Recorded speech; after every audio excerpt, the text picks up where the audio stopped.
Okay, this is my reading of Joshua.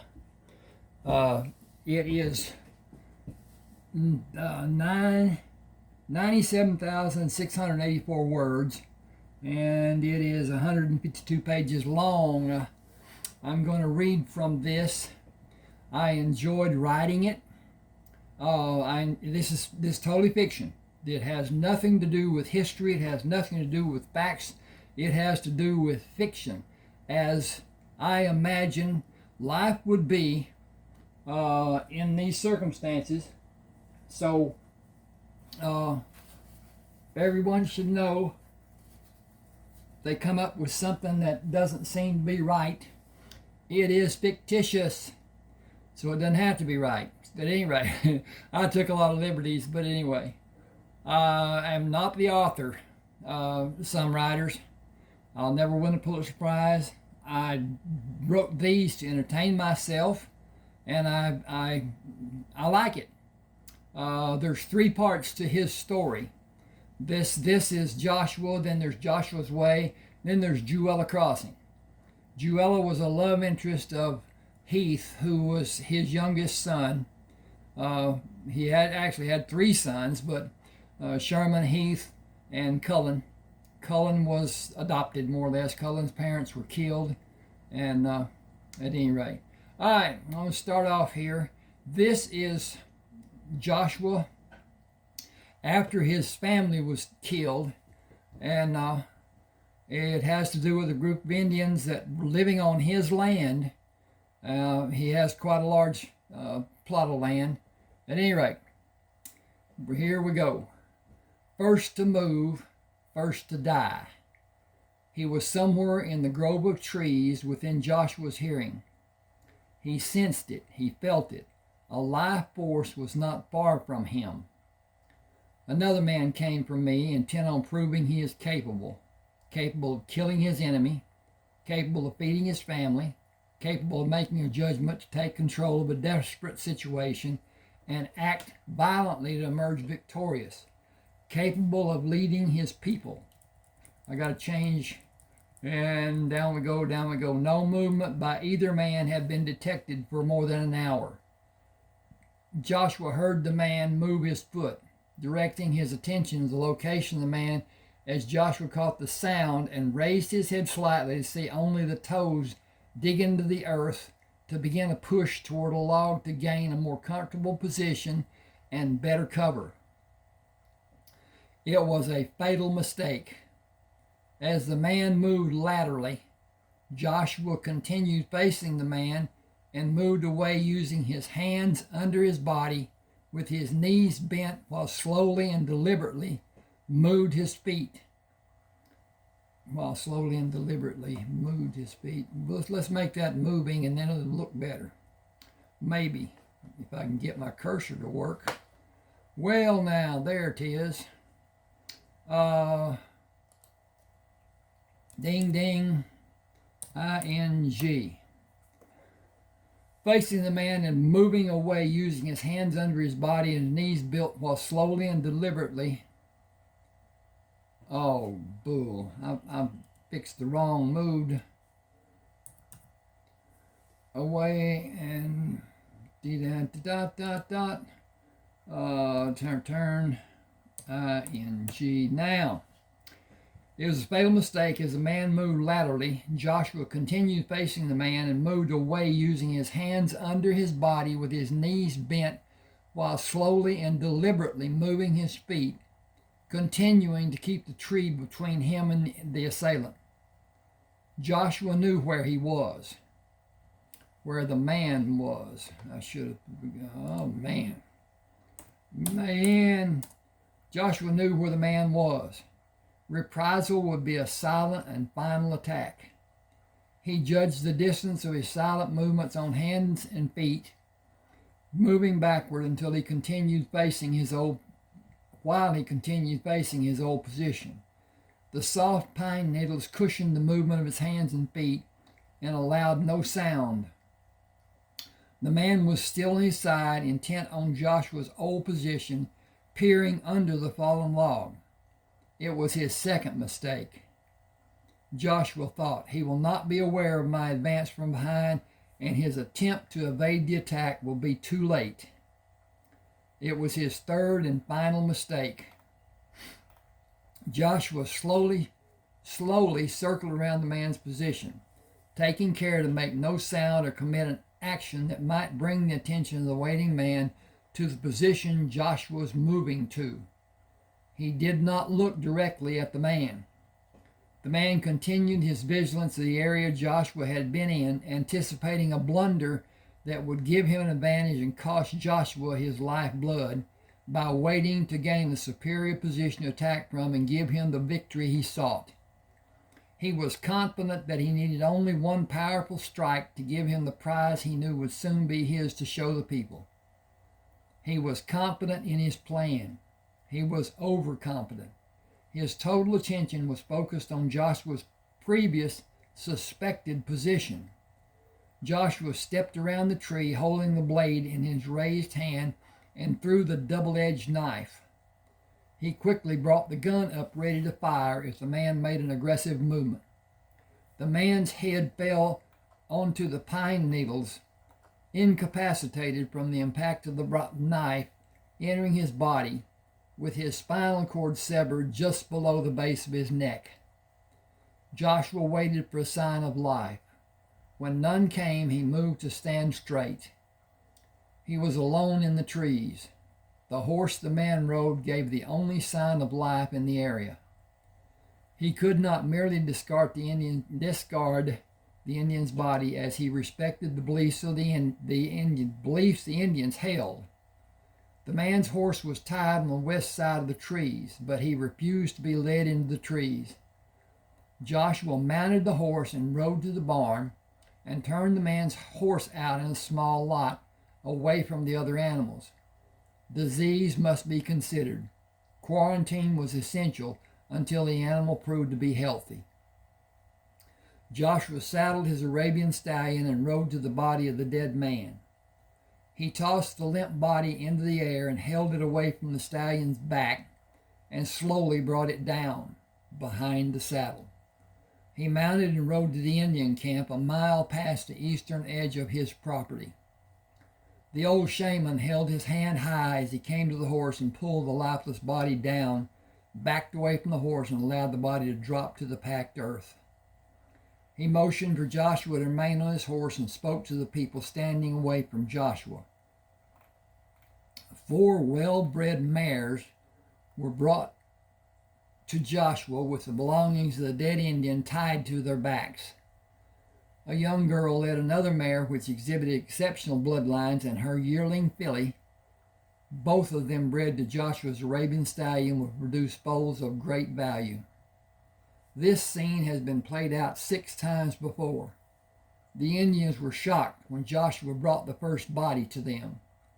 They argued and threw their hands into the air. An older man came and shouted at them, and the man's belongings were given to Joshua.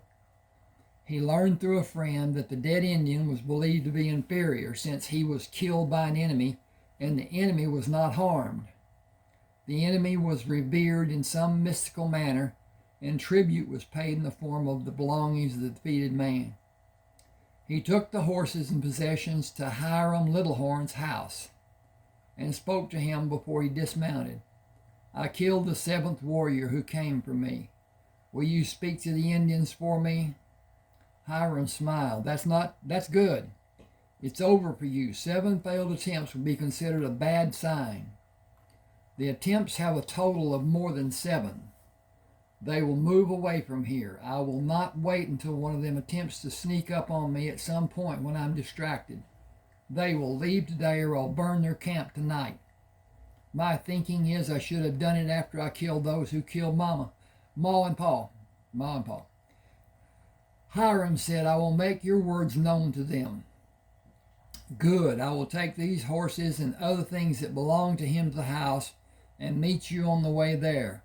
Wait for me at the oak tree near the split in the road. Hiram sat on his horse, waiting. I got this to redo because it got waited when it should have been waiting. ING dit. You want me to tell them to leave today? And that should have had a question mark right there. Boy. Pick up your belongings and leave. Where do you want them to go? One can come back any time.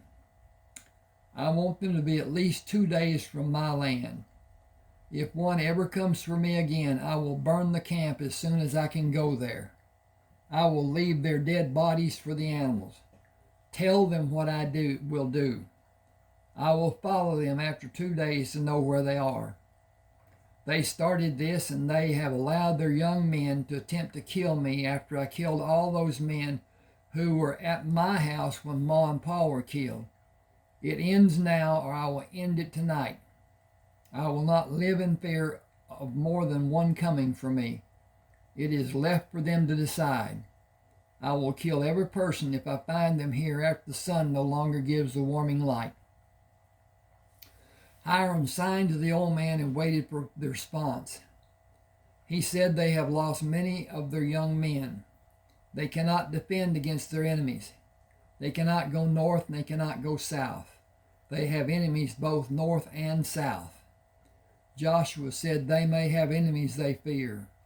The enemies are not standing here ready to send their souls to the happy hunting ground. I am. It ends before nightfall. They can go west today and continue in that direction during 2 more suns. Hiram used his hands to sign the words Joshua spoke. The old Indian called the people together and told them to ready their possessions to move. He turned back to Hiram and motioned for him and Joshua to leave. Joshua palmed his hands in a popping sliding motion and held them palms out in front of his face. It is done. The old Indian mumbled, done. Hiram said, when you get back from checking on the location of the Indians, let's go to Charleston and start to work on a boat fishing off the coast. It will not pay much, but if we stay out for a long time, it may pay us a little. I need a new pair of boots, and winter will be coming soon. Joshua smiled. How long are you thinking we will stay out? It will be more than 4 months before we will have bad weather. Excuse me a second. I need to check on my progress. See what, yep, looks good, looks good, looks good. I previously explained the cover of Joshua. The 2 flags, one is South Carolina on the left, one is Spain on the right. The ship is an indication of what you will be read about in most all of this story today, this reading. And it will be explained as I go along. It's what could have happened. It's what may have happened. But anyway, it's my imagination. It is fiction. It is not factual. It is not something somebody could compare to anything. So here we go. Joshua smiled. How long are you thinking we'll stay out? It will be more than 4 months before we have bad weather. Hiram said, the weather on the ocean, is it the same as the weather on land? Joshua said, I'm guessing, but air movements are less over the ocean than on land, I think. Land gathers heat and disperses it. Water is slower in heat transfer. When we're out on the ocean, we will need different clothes than we're wearing now, or we will be wet all the time. We will need rain gear to protect us from the water splashing and being blown by the wind in the form of water spray. Without waiting for an answer, Joshua asked, I need to put up here. I didn't show it, but anyway, Hiram said, do that there, do that there, do that here, and we should be in good shape. Hiram said, when we're out on the ocean, we will need different clothes than we're wearing now, or we will be wet all the time. We will need rain gear to protect us from the water splashing and being blown by the wind in the form of water spray. Without waiting for an answer, Joshua asked, have you already... Without waiting to answer,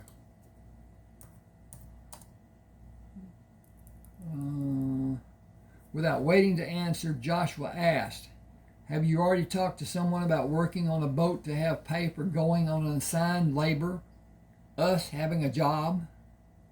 Hiram said, "Marvin Lewis asked me to find a man capable of performing the tasks of the fishing boat and be on the pier ready to go out in 4 days. We leave long before daylight to be out where the nets will be lowered by sunup and come back in the afternoon. We won't stay out at night unless we don't catch enough fish to have a load to sell." Joshua asked, "How long do we stay out if we never catch enough fish? Until we run out of food to eat?" Hiram laughed. "No, we only come back if we run out of bait. I have only stayed overnight a few times." Joshua laughed. "Oh yes, bait for netted fish. How much money will we be paid?" Hiram said, "Bait for the fish we catch to eat while the nets are out. That is the only bait we need. We get $2 a load, and if the load has extra weight, we will get a percentage of the extra money. I usually got 15 or 20 cents extra. If you are lucky, we can make more than $20 in a month if we work every day." "Can we work every day?" Hiram said, "I have. The fisheries run every day of the week. We must always be careful because the deck is slippery when it rains. Still, we fish. When the weather gets bad, we don't go out." Joshua asked, $60 in 1 month seems to be a fair amount of money. I'm going to change this. I changed it and shouldn't have. Okay. TWENTY. $20 in 1 month seems to be a fair amount of money. Why will you and I be given a job so easily if it is that much money?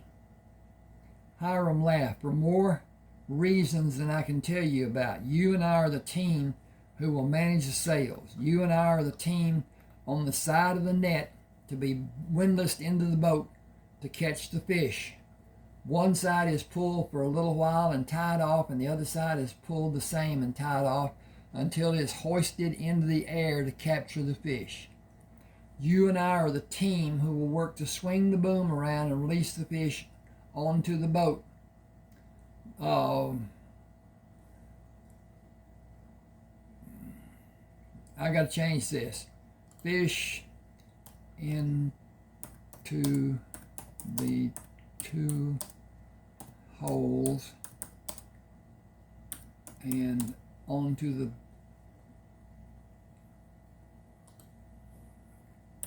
deck of the boat. Okay. Release the fish into the 2 holes and onto the deck of the boat. Then you and I are the ones to shovel the fish out of the holes and into the net to be taken to the pier to end the trip, to end our trip to the fishery. There we go.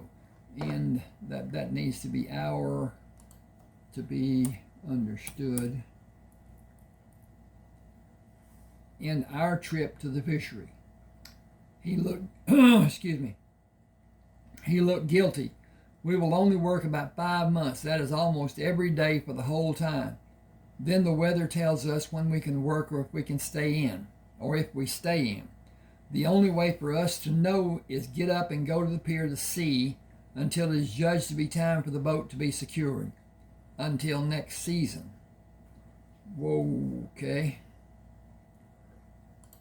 I didn't have that fixed. And now I do. "We will not be in Charleston the whole time." Okay, "we will not stay." Okay, 1, 2, 3. "We will not stay. We will not stay in Charleston the whole time we are working on the boat. We will not see our homes until the boat is secured for the time it waits to go out again. Most men will not work that way, especially married men. The work is hard. The hours are long. Sleeping is wherever you can steal a bit of time, and that time is not set. and as you said, we will wear protection. The net is let out as many times as it takes to fill the holes on the boat. Someone must always be awake to watch for problems like other vessels being too near. We take turns, and when you are free, that is time you'll be able to sleep. It is not the life for every man. It is not work every man wants to do or be gone for the season. 2 or 3 days lost because a man who quit has to be taken into port is a harmful thing for everyone concerned. When that man is gone, another man must be found. I know I will stay out. I have faith you will too. Joshua said, I will. I will see it through to the end. Oh, we got a repast here. And then we're going to go from them talking to, which it'll be apparent, them being on the fishing boat.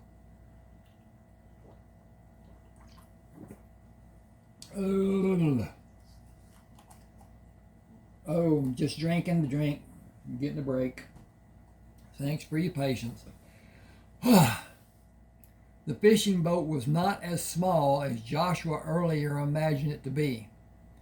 The mainmast stood 26 feet off the deck, and the second mast was 20 feet tall. Climbing the net of the mainmast, Hiram watched as Joshua climbed the line hand over hand to the top of the netting and helped Hiram with the sails. Hiram shouted, I wish I could do that. Joshua said, I have climbed rope since I was 3 years old. It involves balance and timing and strength of hands and body and willing your body to tolerate the stress, willing my body to tolerate the stress in my younger years. Hiram said, it's about using strength I did not develop and do not have. Marvin yelled, Joshua, untie the sails so the boat can move away from the pier. Hiram, tie the sails and set them in position. Show Joshua how to do it and come down. We can talk about it after you're done. Hurry. Joshua untied the sail and allowed it to drop. With the rope looped over the spar, he held on and moved down to the lower sail and untied it. Swinging to the starboard side of the fluttering sail, he hooked his foot on the lower spar to remain in place and grasped the outer edge of the sail and worked down the edge to pull the bottom of the sail tight and tied it. Working across the bottom of the sail to the port side, he pulled the sail back until it billowed without having a fluttering movement and secured it. He lowered his body down the rope to stand on the deck. Sails are all secure. Do you have a course plotted and charted? Marvin said, I know how to get where we are going. You set the sail by yourself. I have never seen it done like you did it. Most men untie to catch the lanyard and let the sail go, and wrinkles and creases stay in the canvas. When you let it go, the canvas straightened out like it had been ironed. Have you been on a ship before? Joshua said, my father taught me about sailing. Marvin laughed. How did he teach you about sailing without being on a ship? Joshua said, conditioning my memorization. Excuse me a second, I got a tickle. It's almost summertime in East Texas, and there's all kinds of stuff floating in the air and whatever. Marvin asked, what did he... Okay, condition. He taught me while I concentrated on listening for sounds to distinguish one sound from another. He used repetitive instruction, and I mentally absorbed the precepts he taught. Marvin asked, why did he do that? Joshua looked out over the bow. To fully develop my senses. Marvin said, can you steer a boat? Yes. Do you want me to take over for you?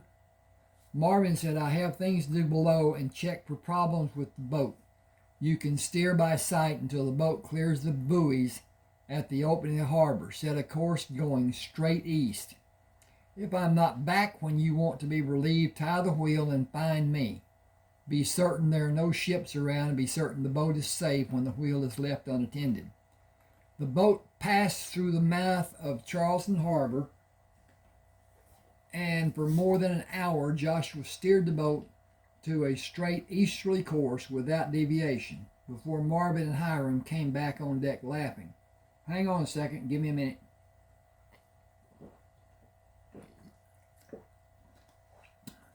Washing down the tickle. Hiram took control of the wheel. Dead east heading. Marvin went aft to check that the net was hanging correctly. Joshua asked, "How are the fish located?" Hiram said, "We go out for about 2 hours and drop the net. When the line stretched tight and dropped lower in the water, we pull in the net."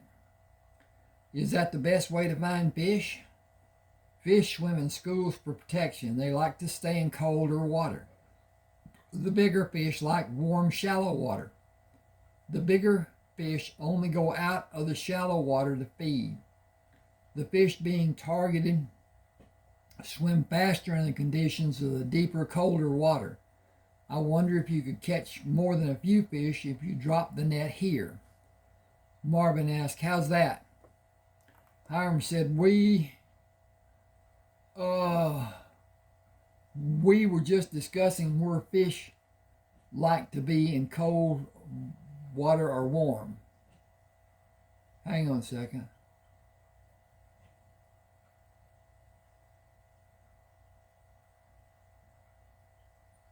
Boy.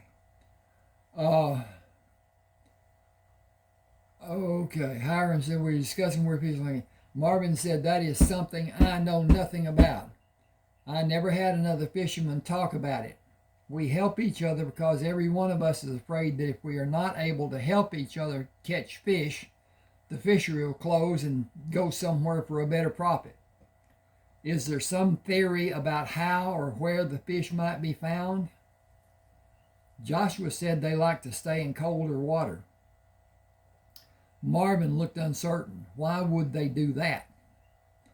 "For safety. The big fish come into the deep water to feed and is colder and heavier than the water they normally stay in to enjoy the warmth. They cannot swim as fast as they were able to swim in the warmer water. The school can move away and only the fish on the outside of the school will be exposed to the pursuing fish." Marvin said, "Even if that is true, how do we find them?" Hiram asked Joshua, Go into deeper water?" "Yes. Chart a course to deeper water, drop all the sails except the bottom sheet, and perhaps put the spinnaker on the bow back up after the net is let go. Keep the net deep by using less speed. The fish will sometimes confuse the net with protection and swim into it rather than having the net snare them. Snaring is not highly effective. All the trailing fish will push the leaders who have started moving into the net and trap all of them that the net will hold." Marvin said, "Can you chart a course to deeper water and chart one back to Charleston?" Joshua asked, "Do you have tools and maps and charts I will need?" Marvin said, "I think all of that is in the bottom of the wardroom in the cabin. I don't know how to use any of it." Hiram asked, "The cabin where we sleep?" Marvin answered, "Yes." Hiram asked, "Will you please come with me?" Joshua swung his arm out in front of his body. "Lead on, please." The sextant box, compass, maps, and charts were jumbled in the drawer on the bottom of the wardrobe. Joshua took them out and spread them across the closest bunk. "First, to find our location and see where we need to go to have a fair chance at finding fish. Too shallow and they will not stay there. Too deep and they will not go there." Joshua lined up on the horizon and adjusted the index arm on the graduated arc and calculated the position of the boat.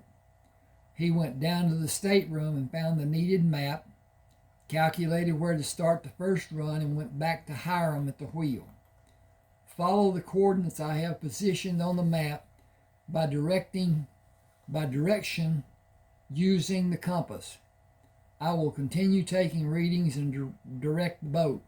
I believe it will give us the best chance to catch fish today. Joshua hand climbed the rope to the topsail and untied it. Hiram joined him and they hauled it up to secure it to the spar. Joshua dropped down on the deck to lower the aft spinnaker sail and secured it. He met Hiram and began the process of dropping the net until it was laid out behind the boat.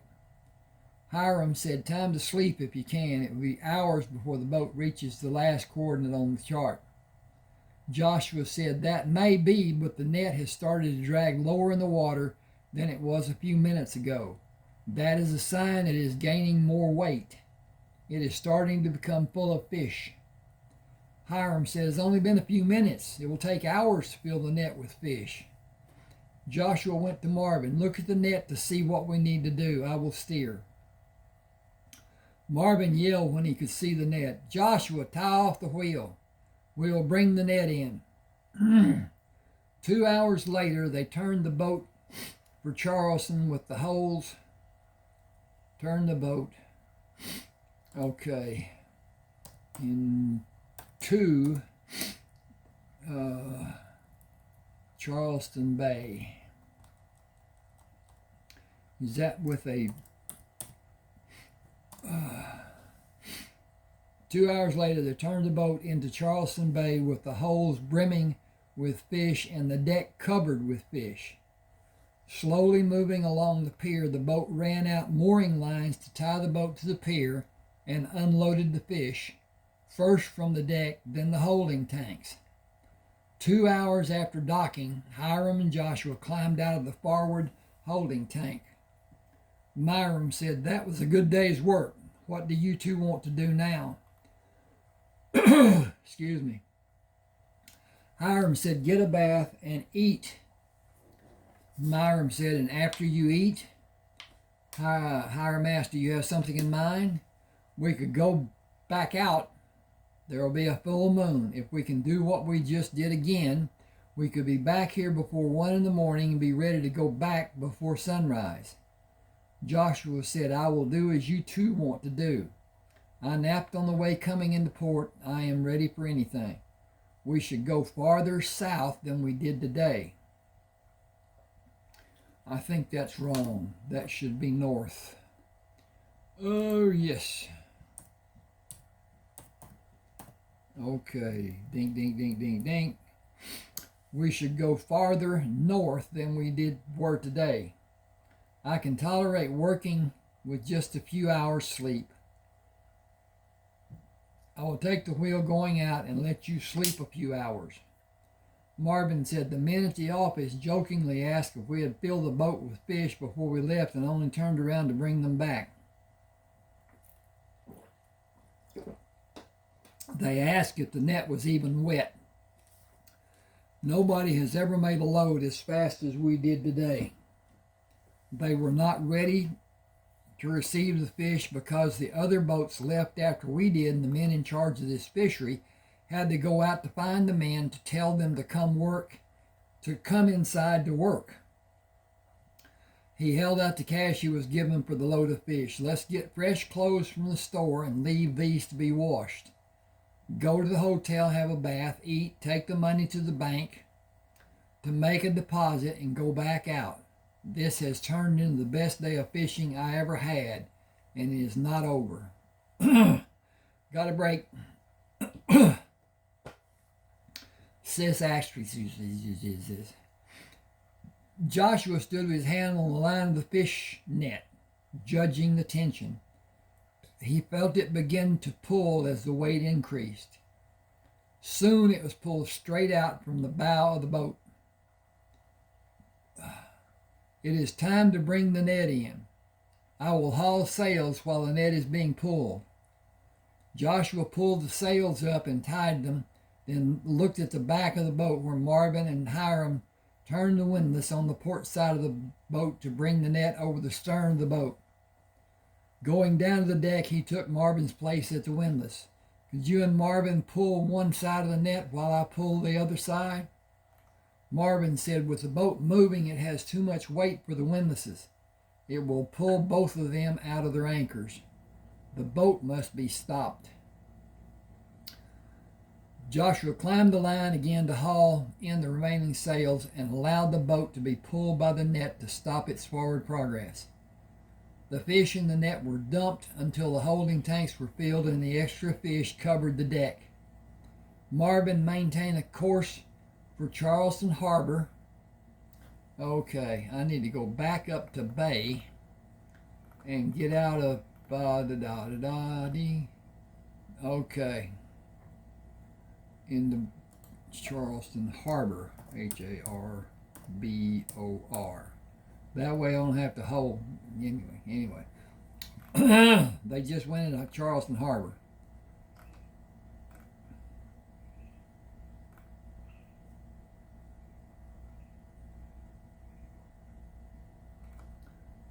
Okay, there.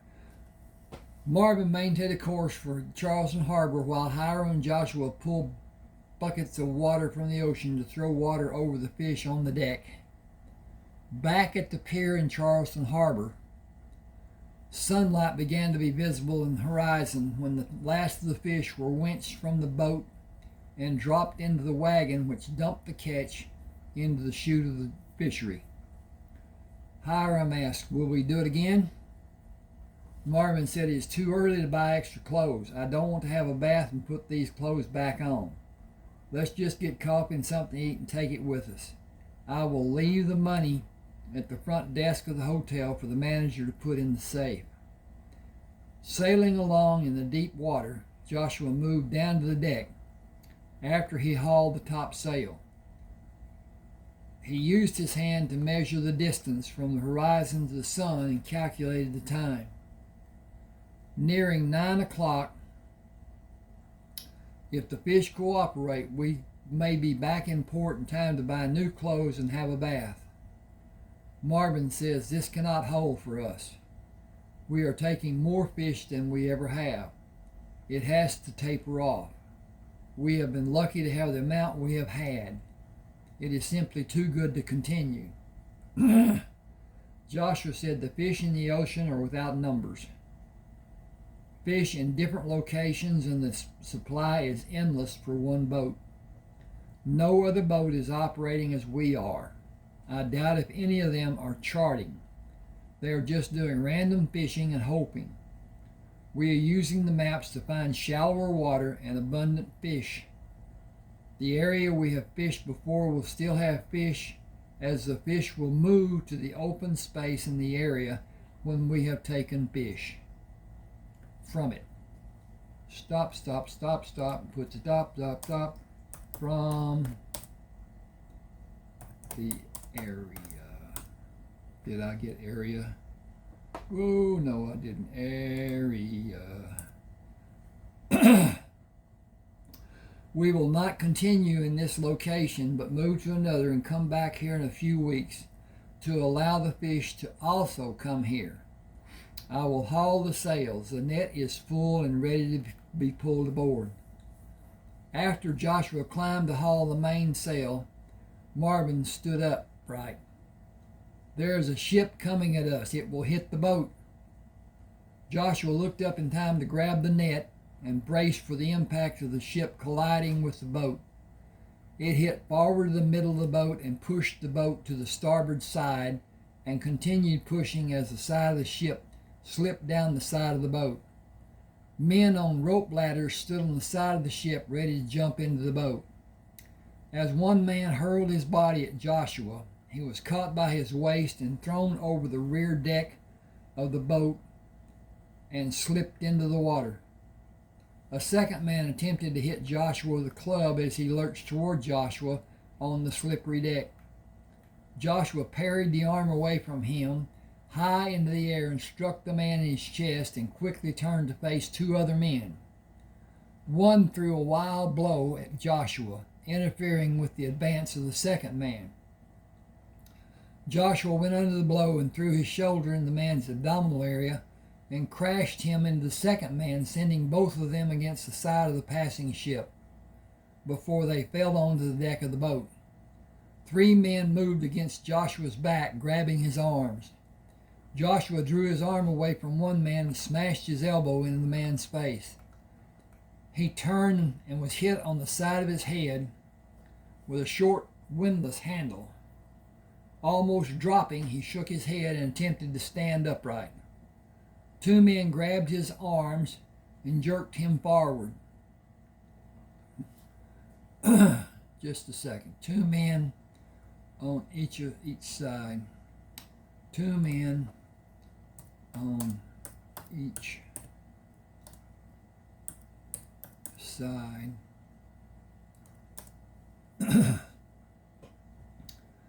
Two men on each side grabbed his arms and jerked him forward. I think that doesn't need a...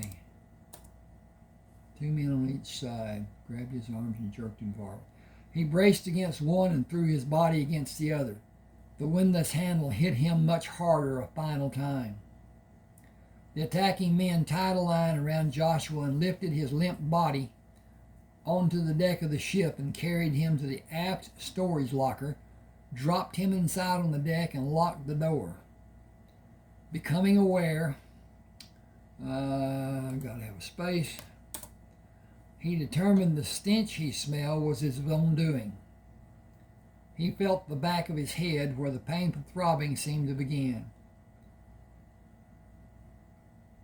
Oh, I should put emanate, but that might not be good to do. Anyway, begin. He drew it away when he felt wetness. There was a sliver of light high up on the wall above his outstretched fingers. It was bright, and judged by the direction it indicated, the time of day was afternoon. The sliver of light was moving as the floor he carefully stood up on was moving, up and down and up and down. The fishing boat he had been on was captured after it was struck by the ship.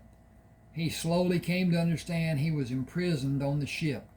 Realizing where he was became apparent to him due to the movement of the floor he stood on. Only a big ship moved like this one is moving. The small fishing boat was tossed around and required our holding on to something when we were not fishing. The pull of the nets made it move with the swell of the ocean waves. The bow of this ship crashed against the small boat and pushed by before the grappling hooks were heaved across the boat and the pirates pulled it to the ship. They came down rope ladders to the fishing boat and took me. I fought without a weapon until 3 of them... Nope, that's not right. I gotta find my cursor here. Okay. F-O-U-R, not 3. Until 4 of them held me and another struck me from behind. Not once, but twice. I saw them kill defenseless men for no reason. They killed Hiram. They killed Marvin.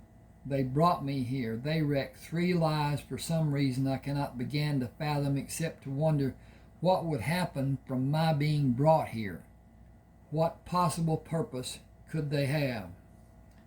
Okay, I need to do this. Hang with me just a second.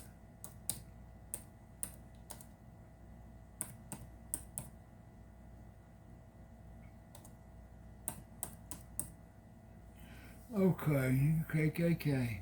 What possible purpose could they have? To be a slave? I stood unsteady on my feet in that dark hole. Okay, I need to put this. Ding, ding, ding. This does not need to be.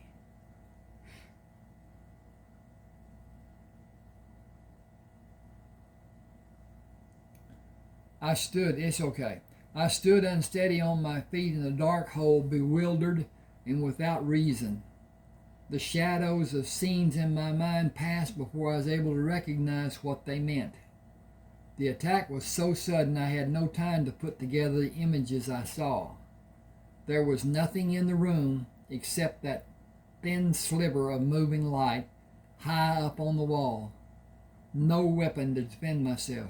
No water to drink and quench the dryness in my mouth and throat or wash the caked blood from the back of my head. no reason for my being there. No reason for my being here. Back that up. Was it some macabre experiment? They killed two good, honest, innocent men. Why did it take me and throw me into this hole? Was it to be some spectacle for their demented pleasure?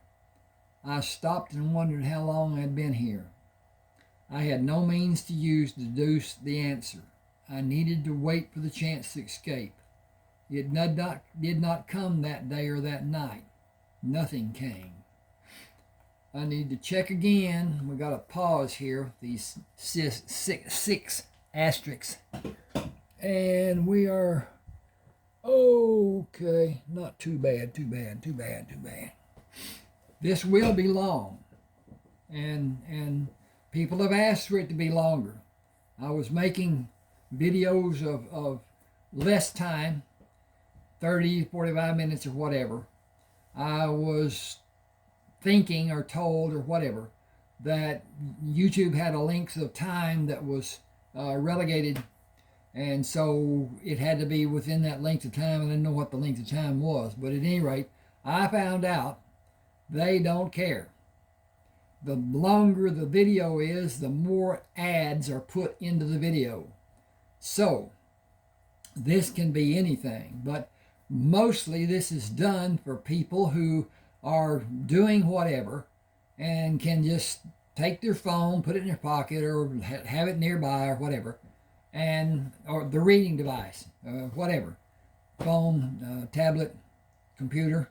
At any rate, they can enjoy the reading and not worry about holding everything, doing whatever. They can just do whatever. Anyway, all right, here we go. Sunlight bathed the room when the door was suddenly jerked open. Come out. Do nothing more than come out. The deck was crowded with dirty, haggard men of every description, but none of any character.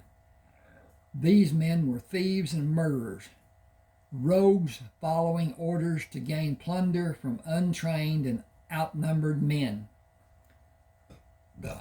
Okay. I stepped out on the deck and buckets of water were thrown on me from the left and right. To my relief, some of the stench was removed and I had a taste of fresh water, enough to moisten my mouth and throat. A tall man with a withered left hand said, "Come with me." The men moved aside, allowing him to walk across the deck to a hanging line. Go up this line by using only your hands. I took the rope in my left hand and pulled my body off the deck. The rope was strong, and I reached higher to grip the rope with my right hand and pulled again, over and over, until I reached the netting. He shouted, "Come down the line, but don't fall. It's over the side with you if you ever fall. Today or any other day, now or ever." I had no chance with all the knives being held by all the men. I could do nothing but wait for my chance to present itself in the days to come. I had every confidence it would eventually. Slowly I moved hand over hand down the line to stand on the deck. Go with Jasper. He will show you what you will do and tell you what you will not do. You have but one purpose. Actually, you have two. One will require effort, the second will not. Work or die. Do what you're told or die. Jasper started walking away. Come with me. I followed him to look inside a tiny room with a table covered by a dingy gray cloth, which I believed was once white. It had only a single chair. Jasper said, "Stay outside and don't come in. Don't ever come in. I will get a cake of lye soap for you to wash, only a little. No such thing as a bath here. In a little while you won't care if you're dirty or not. There is so much that is dirty on this ship, dirty and cruel, men and life both, in this hellhole." He went to the forecastle, which is actually, we call it in the terms of the mariners and sailors and whatever, it's a forecastle, but it is spelled forecastle because there's a forecastle and aft castle, and the aft castle on a ship is the opposite of the bow, rear end. Oh, anyway, it's the aft deck. He handed me a half-filled small bucket. This is your water for this afternoon. Drink a bit and use the rest to wash. You get 3 like this every day. I will give you your ration. If you ever take more without me giving it to you, you will be thrown over the side. That is the answer for almost every problem. Death is always near for all of us. He looked at me as if he tried to see the measure of my being. The ship is named the Sterling. You are here for the show you put on and to work as you will do. You will get no kindness shown to you. Don't talk and you will get a hand across your face. Say too much and it's over the side with you. Even as big as you are no concern for anybody on this blasted ship. You will have as little caring for them as they would give a bug. You'll have as little caring from them as they would give a bug. You was seen going up the line on your boat and it couldn't be believed when you did it. It was thought to be in some way a trick. Wagers was made and you paid off for some. Oh, okay. Hang on a second. I got to get this CLIMBING climbing the line. You paid off for some climbing the line. That leaves you hated by the losers. The line on the boat was short. Wagers were made. I'm going to change that because he would say was, not were. Wagers was made that you couldn't climb as high as you just did unless you fell. A few more winners and many more losers. That gives you no friends and no more men to hate you. And more men. That gives you no friends and more men to hate you. These are not men you want to know. Don't ever call one by his name. It does not matter that you might save his life. Remain silent. They have no caring for your life, and you will be judged as weak if you act differently than they act. Don't think to have any comfort. You will sleep anywhere you may find to your liking, but be sure if you find some place to have even a small bit of comfort, someone will take it from you.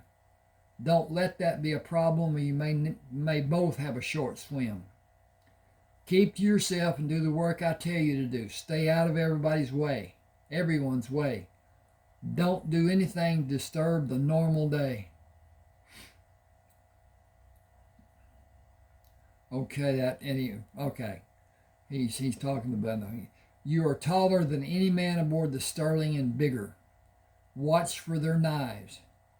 You stand little chance of anyone attacking you, as Captain Chilton has not made up his mind what to do with you. That will come later. There are only 2 people you need to answer to, Captain Chilton and me. As long as you do what I tell you, you will only need to answer to Captain Chilton. He is a hard, cruel man, but you entertained him. That gives you value. Don't do it without him telling you to do it ever again. Don't do anything other than what I tell you to do or he tells you to do, and remember that no one other than him or me can tell you what to do. There is only one man on this ship that has any privilege. Pascal Horton is the navigator. He does not do anything that will possibly harm him. Oh. Yeah. Okay. If there's any danger for him, he goes inside and stays there until the danger is over. There is plenty of danger on this ship. They steal from other ships we meet. There is nothing more I can tell you. This rabble is a bunch of thieves. That is all they live to do." He suspiciously looked around the deck. "Well, that, and cheating and lying and killing. Drink and wash. You have been on the ship long enough that you missed your morning water. I'll give it to you to clean up a bit. Tomorrow you only get the regular ration. I may get a little consideration, but no privilege. Captain Chiltern tells me what he wants done, and I see that it is done. He does not care how I do it, but he expects me to do as he commands. Every man on this ship is afraid of him for good reason. You better hope you never learn why. You will not be in this world long when you do. The men who attacked me on the boat, those that I fought, I threw one in the water and I remember 3 others. Just a second. I got to change this because I changed that. 4 doesn't have 2 4s in it, does it? At any rate, are they on the ship now? You need not be concerned about them. Captain Chiltern runs this ship. Nobody does anything without his ordering it to be done, even in secret. Nobody will chance his anger by doing anything against his wishes. These men will not even look at you to threaten you. They were not able to do as they were instructed. Those men. That failure is a mark against them. The man you threw in the water is not aboard. He was left in the water, not to show any respect for you, but as a warning to all the others. Failure is not tolerated on this ship, not ever. He suddenly turned to look at Captain Chiltern climbing the ladder of the deck. Get him new clothes. He walked around me while I stood exactly as I was when he came to me. Without speaking, Captain Chiltern went down to the main deck. Jasper said, "You are a lucky man." "How did you determine that to be a fact?" "He took notice of you." I said, "I do not understand your meaning." "He looked at you for some reason. He does not ever measure a man, and he just did you. He has some interest in you. Stay with me for the time being. Where I go, you go. It is what he wants. You will not disappoint him, will you?" "It seems I have no choice, or do I?" Jasper said, "Only 2 choices are open for you. Stay on this ship and do as you're told, or jump over the side. Both are simple choices. Doing either one will end in an unknown way. Unknown but predictable. Be useful or jump over the side. I have no caring about learning what my reward will be if you do. I will have no favor, and I can never stop you, considering the size I am and the size you are. Period." Don't have a period. Gotta have a period. "You get new clothes, so you get a full bucket of water. Strip and give me your clothes. I'll fill the bucket. Stand over there at the rail. Sit in the chair after I leave. Wash after you are relieved. Stand at the rail again to dry off. Stay at the rail until I bring clothes. Don't do anything until you're wearing new clothes. You have privilege. Be careful." I stood as Jasper instructed when he returned. I could do with a shave. Jasper said, "When you are ever off the ship, you can shave. There are no razors aboard. No one is allowed to shave aboard this ship. Put these clothes on and come with me." Jasper led me to the galley. "Tresner, give him something to eat, a full meal. Captain Chiltern's orders. He will have one full noon meal every day. Bread and drink for the other meals." Jasper took a mug of tea to the table, partially hidden from the sun in the shadow of the railing. I joined him. "Did Captain Chiltern order me to have some duty?" "You are to have duty in the sail crew. Climbing the rope gives you an advantage, as you will be in a working position long before the others.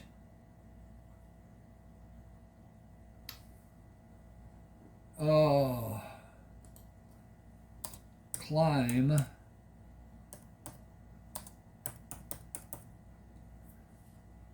you will be in a working position long before the others climb there. He watched you haul sails and drop and set them without help. He believes you'll be able to instruct the sail crews to get them to work better. Don't fail to do what he expects. I am guessing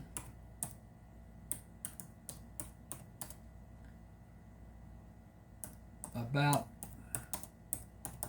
what I just said to you.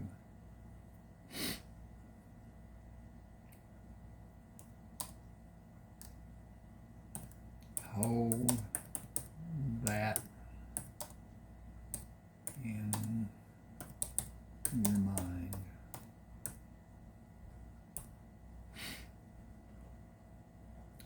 Jasper drank and set the mug on the table.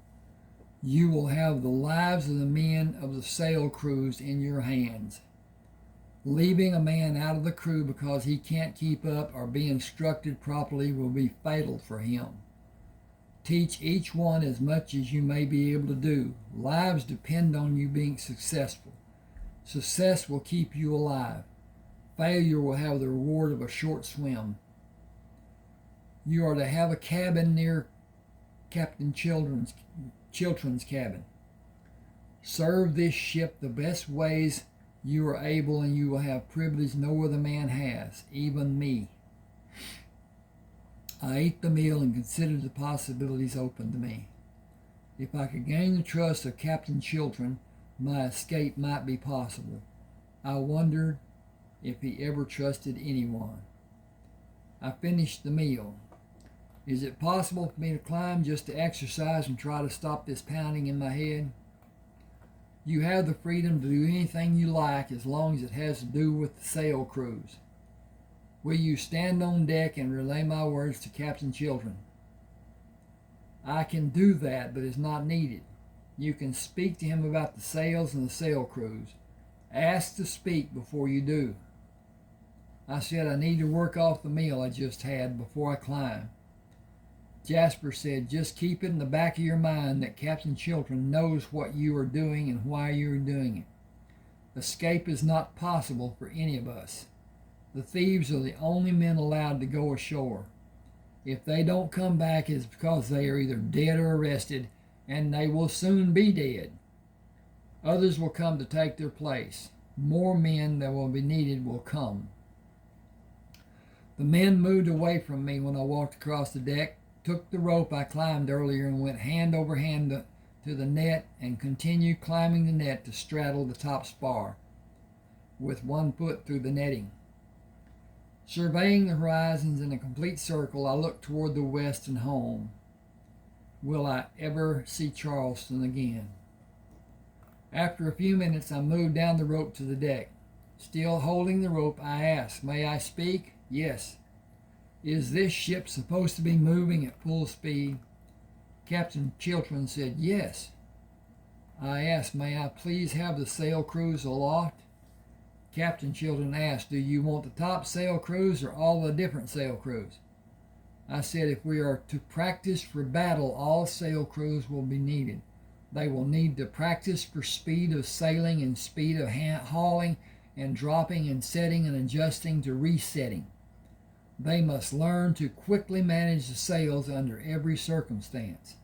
May I also instruct the helm in managing their position in battle situations? Captain Chiltern said, do as you will. Take care about your actions. I said, everyone will need to be instructed. Captain Chiltern asked in amazement, everyone? Everyone. The sail crews bring the ship to the target. The helm crews make the proper maneuver and tell the sail crews when to haul and when to drop and how much speed is or is not needed. The gunnery crews make the best possible shots at the best possible time. Everyone in every action will be coordinated for continued success. Captain Chiltern looked long at me. He was not sure what I said about taking charge of the ship. A man standing several men away from me said, "We've done all right without you." I did not acknowledge him. "May I be excused?" Captain Chilton said, "You will show the crew how to improve. You will show the helm how to improve. You will show the gunnery crews how to improve. Trickery of any sort will be rewarded with a trip over the side." He paused and glared at me. "If they do not improve, and I'm saying all of them will improve, you will have a fine swim. If your instructions anyway and attempt to fool anyone, you will have a fine swim." I pointed up. "Look at the sails. They are fluttering in the wind. They are not set properly for maximum push. The ship does not have spinnaker sails. This ship is slow and the crews are not skilled. Give me permission and I will make this ship one of the best on this ocean. You threaten me with water. If I am not successful, will you also reward me for greater successes?" Captain Chilton looked up at the sails and called, "Ramirez, come here." Cesar Ramirez, walked swiftly to Captain Chilton, stood before him, and remained silent. Captain Chilton asked, "What is a spinnaker sail?" Ramirez said, "I told Shelley about how we need them, and he told me to mind my sail making."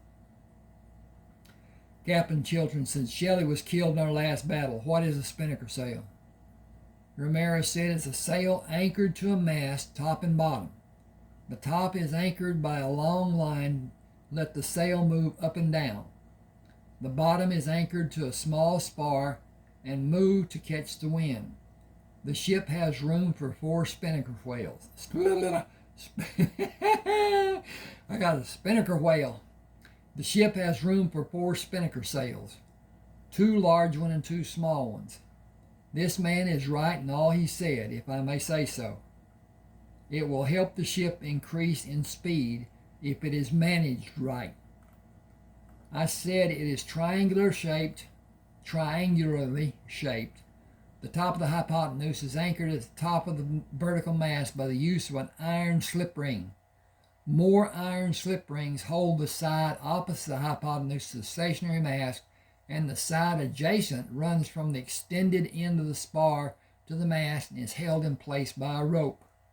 The sail is set by using the rope. The sail is stored by lowering it and gathering it to tie to the bottom spar. The sail spar can be moved to catch the full effect of the wind from every direction. Iron rings are best." Excuse me. I need a drink, I think. Got a tickle.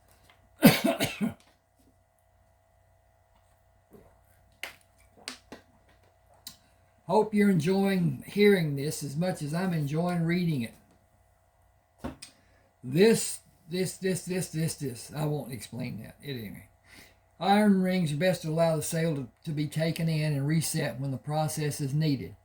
Ropes in place of the rings will function, but not as well and not as fast. It is less efficient, but the sail is sometimes held in a stationary position without the use of rings or ropes, and it is controlled by pulling it against the wind, stopping when the sail is taut and the wind is no longer moving the sail. Without the rings or ropes, that action is sometimes impossible to do with a small sail and completely impossible with a large sail. Excuse me just a second. Okay. 8, 12, so 9, 40.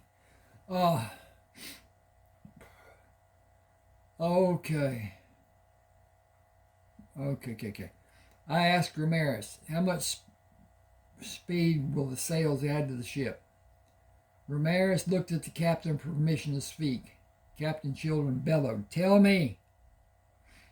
Ramirez said, "Each small sail will give maybe half a knot more speed. The 2 larger sails will give a knot or more." Captain Chilton said, "A knot and a half will give the ship a greater advantage. Begin putting them in place today."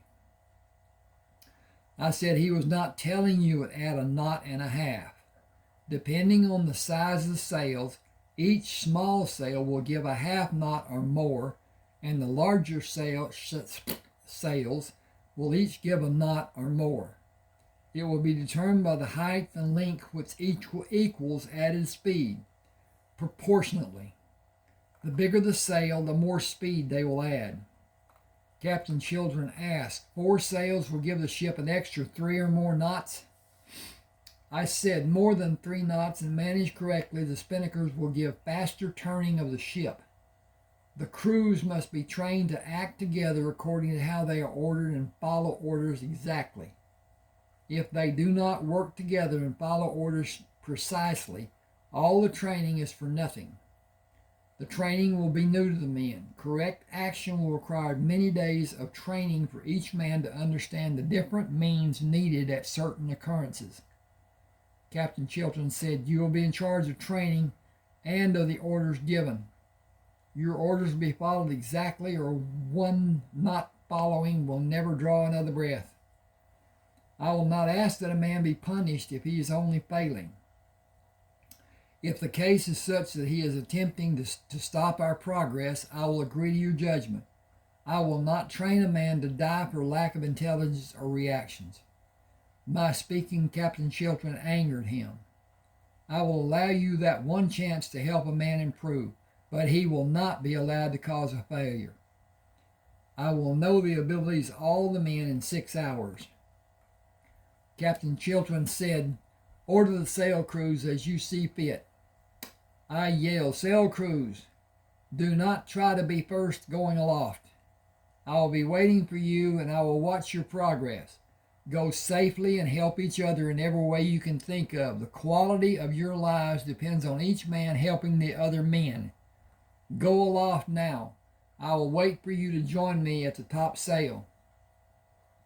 I pulled down the line and hand climbed to the top mainmast spar. 4 men came up the nettings of the spar. Are there only 4 men in this crew? None of the men spoke. The first rule you will always follow is communication. You will speak to me now. Every one of you will speak to me now. I shouted, all sail crews, your main objective at this time is to talk to each other, to coordinate what you're doing, to be able to do it proficiently and orderly. Jack Barnes said, we don't know what them words mean. Proficient means doing something expertly. Coordinate means to come together in unity. Does everyone understand? No one spoke. I was becoming angry. I want to hear all of you talk to me, answer, and always feel free to speak to me. You cannot work in a crew and not speak. Everyone needs to know what will be done, how to do it, and when to do it together. You can only do it together or it is a failure. If you do not speak to each other, it is already a failure. Each of you tell me your name. Everyone yelled their name at the same moment. That is better. I have no caring for being here, but I do not care to be killed by a successful attack from a lesser ship, attended by an inferior crew. Work with me and learn how to operate the sails, and I promise we will be victorious ship when the smoke clears after the battle is over. At the very least, we will live another day. First, set the sails. Draw the slip side in to stop the sail from flapping. That gives the best push of the sails. It makes the ship go faster. I watched the crews perform their duties and shouted, all sails are now full. Go down to the deck and we will begin training. Hang on a second. I got to check again. And I think. Boy, I like that book cover. That is so neat. It's a gaudy looking old ship, isn't it? They were magnificent. They were not pleasurable. You can't even understand what it means to have sea legs. I was on an icebreaker in the Navy. It has a round bottom. It does not have a keel as ships have. It had a round bottom because it was an icebreaker. The round bottom helped it when it struck ice, and that's what it did. It hit at a pace, it backed up, it hit again. and it did that, breaking the ice. It had a, I don't know what you would call it, a hook at the bottom under the water that stuck out prominently. It had several feet of concrete and steel reinforcement in the bow. When it struck, the metal did not give, and the concrete did not give. And when you look at ice, ice is hard. And when you come back and take a shot, 40, 50 feet, whatever, 100, whatever, it hits and it rises above the ice as the bow of the ship is cantered, whatever. And then the hook with a knob on it breaks into the ice also. And so I don't know the depth, but one day we broke 30 feet of ice. In other words, the ice, when it was on the top of the other ice, after it came out of the ice, set above the handrail on the icebreaker, making it about 30 feet tall. So that ship could break ice that was around 30 feet deep. It was not a pleasure to be on that ship. It rolled out in the ocean terribly. It was something else when you was breaking ice. Now, a skip of ice, maybe foot and a half deep, just chugga right through it. Nothing to it. It was powerful. It had two large screws, propellers. It had two large, a large electrical motor turned those screws. Each one had an electrical motor. I was in the engine room. Didn't want to be. That's where I was. And they are two 10-cylinder opposed piston Fairbanks Morris engines that have a generator, electrical generator, on the rear that the shaft turns. Noisy. You can hardly hear anybody when he's right up against your ear speaking to you. But at any rate, cold. The uptakes, they call them, brought the air down because those engines needed a lot of air. And so whatever the air was outside was what the engine compartment was. And if it was cold when we were in ice, you had to dress warm. And it was just not. It was just not. I got a story, but I won't go into it now. Okay. Do all of you have changed sails when the ship makes a turn? No one offered to speak. That will be the second point we will work on. First, did everyone see how to set the sails for maximum pushing power of the sails? The sails pull on the mast, but they push the ship. Everyone looked around for someone to speak. I guess the first thing we'll work on is speaking. You will need to speak to each other when you're dropping sails and setting sails and when you're hauling sails. You will need to speak to each other when you are ordered to make those changes. The fact that we are able to voice our thoughts is the defining characteristic which sets us apart from the animals. I looked at the slackened jaws of everyone on the deck. We can talk. They cannot. It makes us superior to the animals in that sense. Now, you're going to pretend to haul sails. Hauling sails is done to allow less speed. It is key in the ship making a turn. A ship under full sails will not turn sharply or quickly. The rudder makes that maneuver. The ship is moved by the sails pushing it. It will have less speed when the sails are hauled. The helm will lay over to the side that is desired. The spinnaker sails will make adjustments to catch the wind to assist the ship in making the turn when they are in place. The act will be performed by hand, and the crewmen will continue placing the sail where it needs to be by hand until the sail is secured for normal sailing.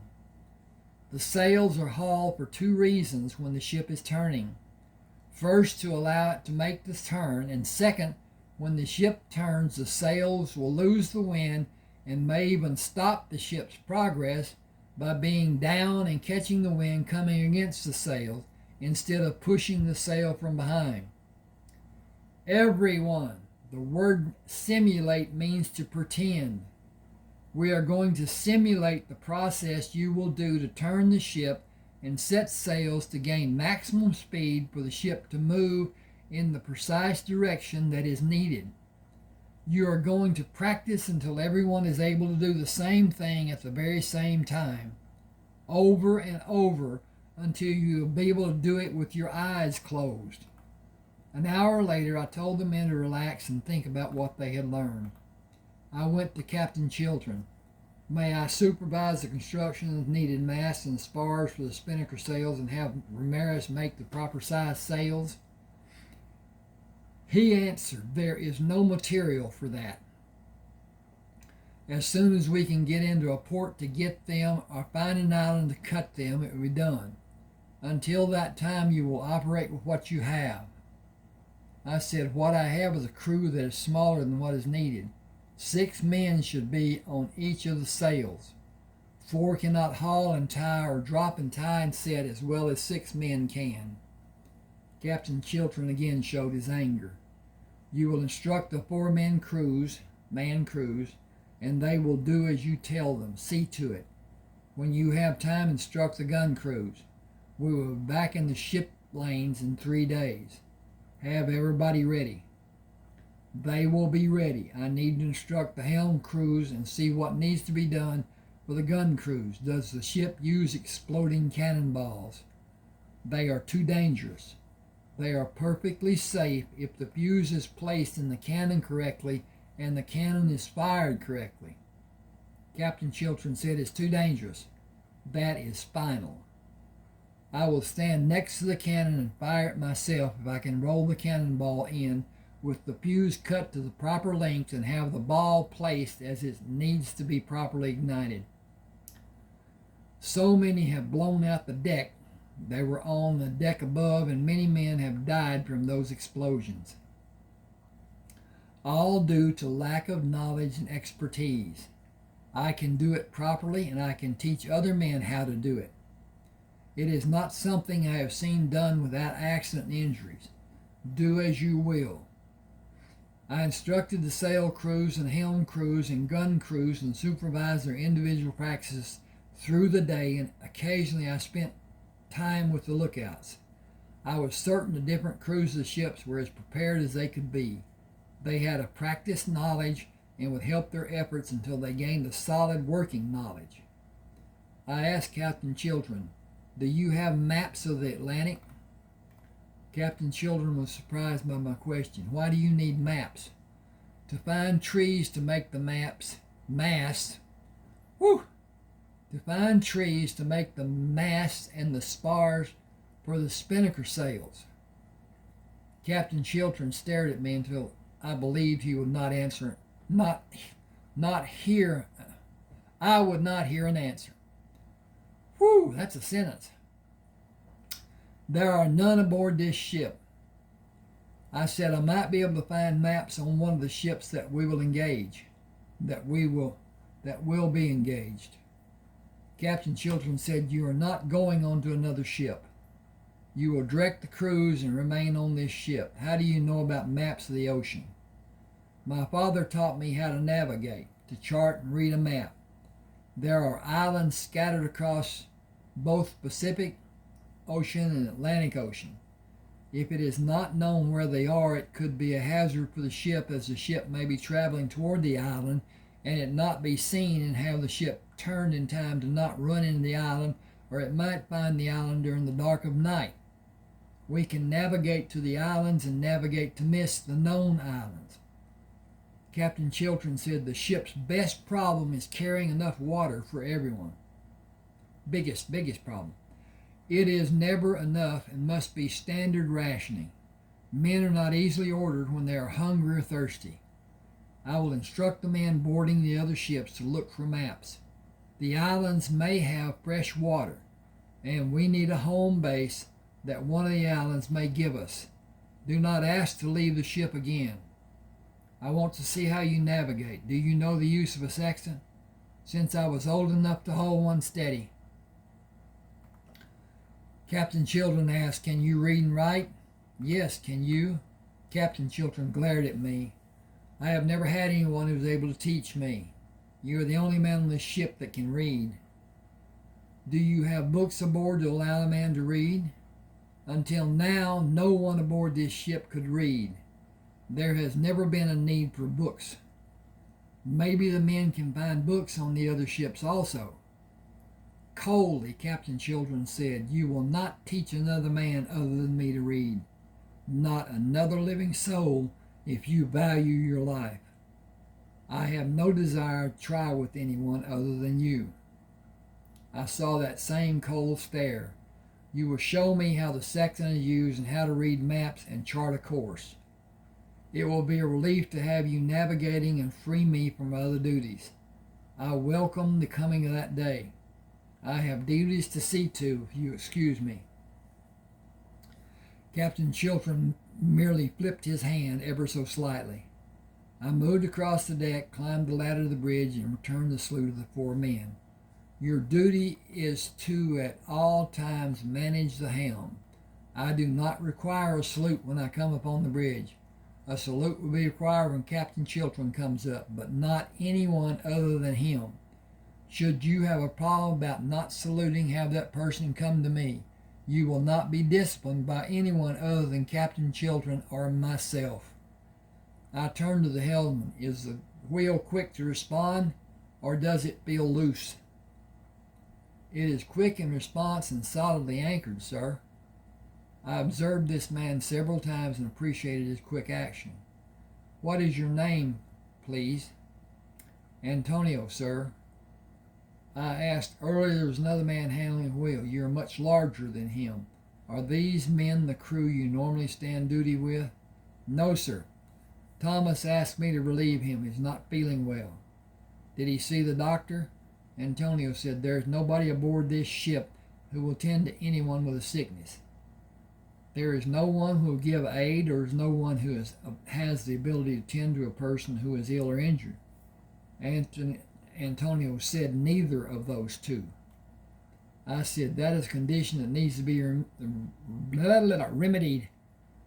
If a contagious disease is introduced to the crew from one of the ports the ships visit, the crew could all become ill, and without some form of medical help, many would possibly die. A doctor is needed. It is a need that should be addressed with all haste. Antonio said, I will make inquiries when we tie up next time, with permission from Captain Chiltern. I have no permission to leave the ship. I will ask him if it can be done.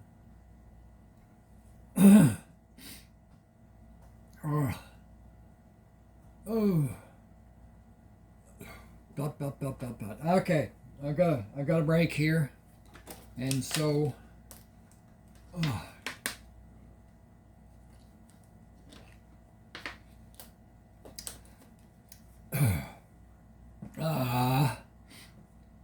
And approaching.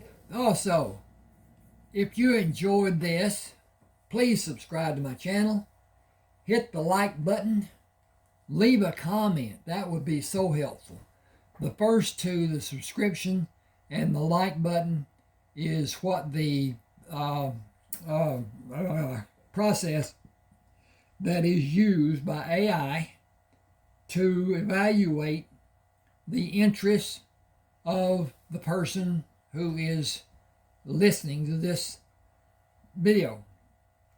Also, if you will, anytime you're listening to my videos, If an ad comes up, please just disregard it.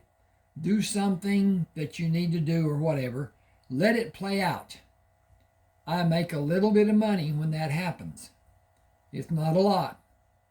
It has changed in the last, 4 months, down from quite a bit that was made by other people. I was not monetized at the time. I am now with this channel.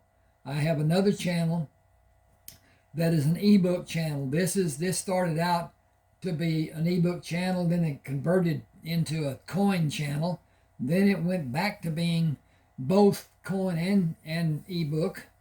Now it is basically ebook, because the coins that I already have made videos about them. They're all short. They're not lengthy. They're only to show the coins.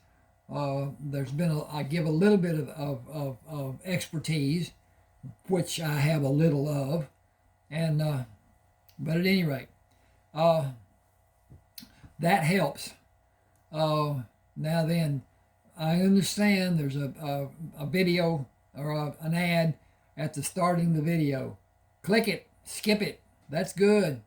That takes so much away. And if I were YouTube, I would let a little bit of attention be focused on what's being done rather than focused on an ad that I care nothing about. And there are ads that I do, but very few.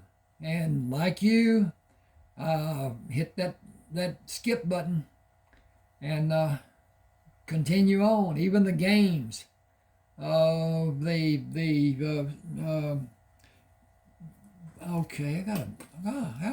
okay, they have ads. They last about a minute. I dislike that very much, but I like to play the games from time to time, especially Klondike and whatever the heck the doggone black numbers are that you have to make lines with to take them all off. Go from king down to ace and take them all off, then you win the game. At any rate, an approaching ship was sighted on the 6th day I was aboard the ship. Captain Chiltern shouted, "We will attack. Joshua, take charge of the crew. Do not sink the ship and lose any valuable cargo it may hold." I shouted, "Sail crews, go aloft. Antonio, take the helm and direct the sail crews and the deck hands. As we plan, make the ship's course look to be the fire from the starboard and turn back to fire from port. Starboard cannon crews, run out the cannon and do as we practice to show readiness for a full broadside. Port cannon crews, raise doors to be ready, but do not run out cannon. I will take the position and load the cannons and elevate them for the best effective firing. Wait for my orders. If my planning is successful, we will have a victory and all of us will live through this encounter. Sharply now, everyone turn to." Tony ordered 3 men to take distant positions on the port railing to relay my orders. I ordered the lower sails to be hauled and held without tying them and brought the ship to a course seeming to cross the bow of the other ship. Before the ships met, I ordered the lower sails dropped, the spinnaker sails to be manned, and turned the ship's bow to starboard. I ordered all sails to be reset to gain speed. The maneuver brought the forward cannon to bear on the other ship before the other ship was able to fire on the Sterling. I estimated the distance to the other ship and cut the fuses to the desired length for each one before I rolled the ball with the fuses seated, having the bitter end down and the fuse running up the side of the ball to be visible on top of the ball. The loose end of the fuse would ignite when the powder was ignited and would continue burning.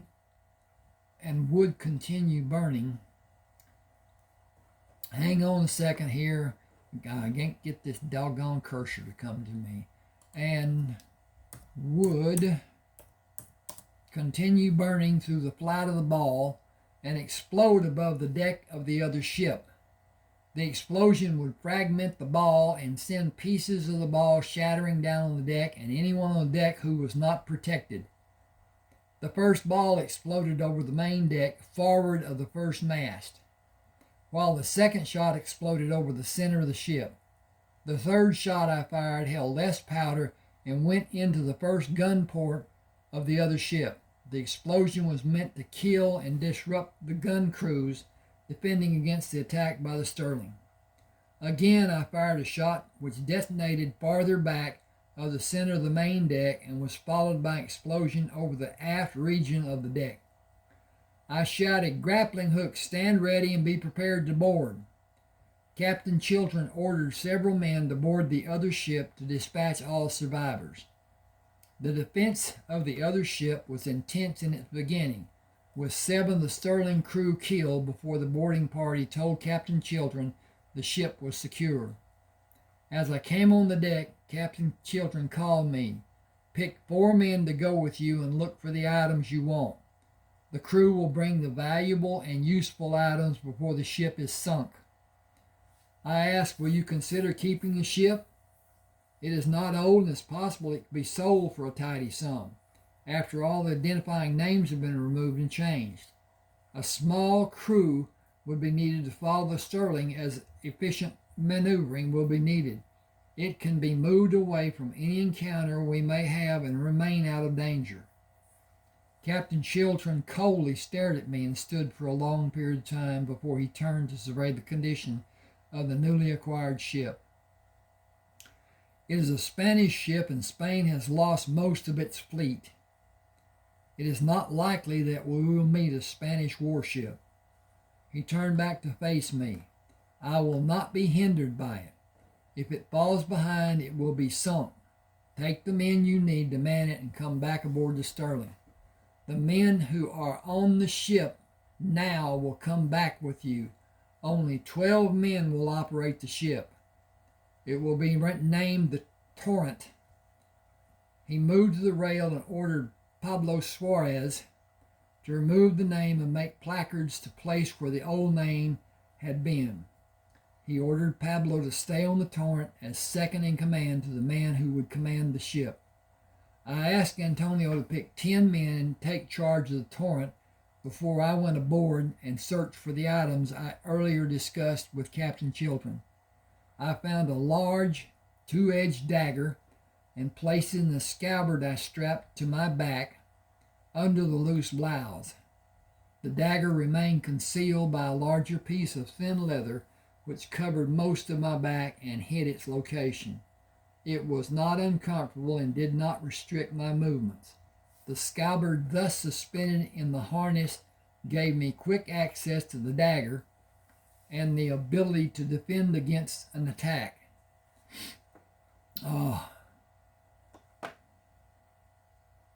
Hang just a second.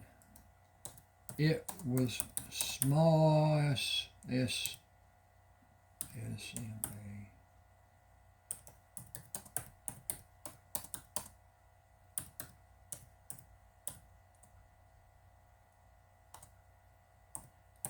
But longer than a standing dagger. Okay, now then, I think it needed a little explanation of what it was. The ability to defend against an attack. It was smaller than a sword, but longer than a standard dagger. I was certain Captain Chiltern would not allow me to keep a threat such as it presented.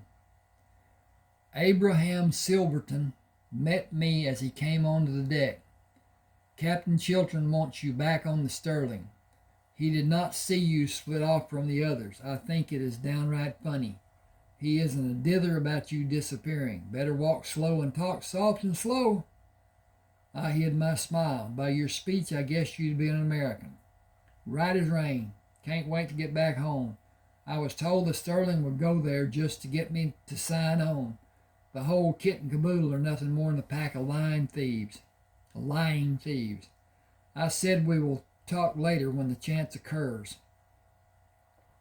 If you please, I left a stack of books in the passageway below decks and another stack on the bridge, along with several maps and charts. Please have men help you bring them aboard the Sterling. Captain Children stood away from the other men and sneered. You were not to be alone. I attempted to keep my temper and avoid a confrontation with him. I went alone to guard against some inferior intelligence disrupting my search or possibly ruining the maps or charts or books if I found them to be old. Some are extremely brittle. I will treat them and bring back their softness and dry the pages of the books. Captain Chiltern relented when I spoke again of the books. Take them to your cabin and find an island to explore for water, food, and timber. Even without trees, water may be found. I spent the greater part of the evening studying the maps Abraham brought aboard the Sterling, and found several islands within a few days' sailing from the location of the two ships. With sunlight breaking over the horizon, I calculated the course to be taken to the nearest island, went up to the bridge and set the ship's course to the needed direction. Keep the compass box lid closed and check the heading every half hour to make course corrections. I will come back in an hour to check the progress of the ship. Use the position of the sun as a reference to maintain the correct course. This ship is several days away from our destination, and course correctness is not as necessary as it will be tomorrow. Even more diligence will be needed the following day. We are going to an island which is not known to anyone aboard this ship. On the morning of the third day, after the taking of the torrent, land was sighted. I maneuvered the ship around the island until the sheltered cove was discovered and moved to stand facing Captain Chiltern. 2 boats put in the water will be able to go in and survey the area. A looking glass is needed to observe the area around the cove and determine if a danger may exist. I am the best man aboard this ship to do that task. I have training and abilities that no other man possesses, not even as much as a tiny degree.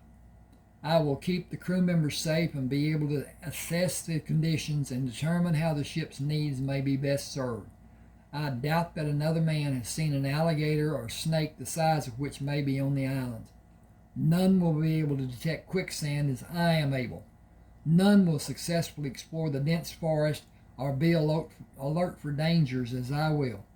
This is not a task for a weak-hearted man or one who will not follow my instructions to the point of helping the venture to be successful. None are able to travel through the trees as I may be able. I will pick men I believe be trusted and fill water casks first, if it is possible.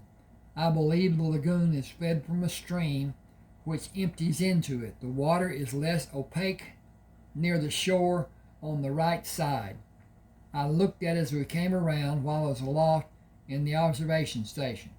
If you are not agreeable to my taking 20 men to the cove, be aware that none of your crew may come back, and it may mean the loss of 2 boats and possibly several crewmen, if not all 20 of them. Oddly, I believe you are right. These black hearts are not suited to begin the task you have described. I will lower 1 boat from this ship and 1 boat lowered from the other ship. As you said, water is the first need for both ships. The boats will both carry 10 men and 10 casks. When the casks are filled, leave 8 men on shore, and the other 12 will row the boats back to the ship the boat belongs on. 3 or 4 trips should fill the barrels and have the casks full too. I asked, do you have trinkets that glisten and shine, bracelets or necklaces? Captain Chiltern said, none I want to give away. They are all precious stones. I said, I will row to the torrent and go aboard to retrieve the items I saw when I was rummaging for the other items I brought back to the ship. The necklaces with precious stones and bracelets are wasted on natives. They only care about the brilliant shine. We might not find anyone, but I want to be prepared as may be possible. As the boat approached the torrent, I yelled at Antonio, "Let down a rope ladder and prepare to lower a boat. We will go into the lagoon and search for water. I have 9 men with me that I have complete faith will be loyal to our cause. Do you have as many that you will trust with your life?" Antonio said, "Every man on this ship will stand their ground with us, but we are hard pressed to use weapons." I climbed the ladder and stood on the deck. "We need the shiny necklaces and bracelets I found in the staterooms and the upper deck, and the small mirrors, looking glasses too. 2 or 3 of each will be enough. I do not know if there are native people on the islands. We need to be quick in getting into the boats and keep Captain Chilton's nerves steady. I would like to take him deep into the forest and wait to see if he can find his way back." Abraham asked, "Do you have any confidence there is even one man remaining on the Sterling who will bet on him coming back if you take him far into the center of the island?" Every man who stood on the deck laughed. Abraham Silverton laughed loudest of all. Abraham Silverton laughed loudest of all. I leaned close to Antonio. I thought he would act as Captain Chilton's spy. Antonio said, "He hates our dear captain and would gladly throw him over the side as was done to his brother."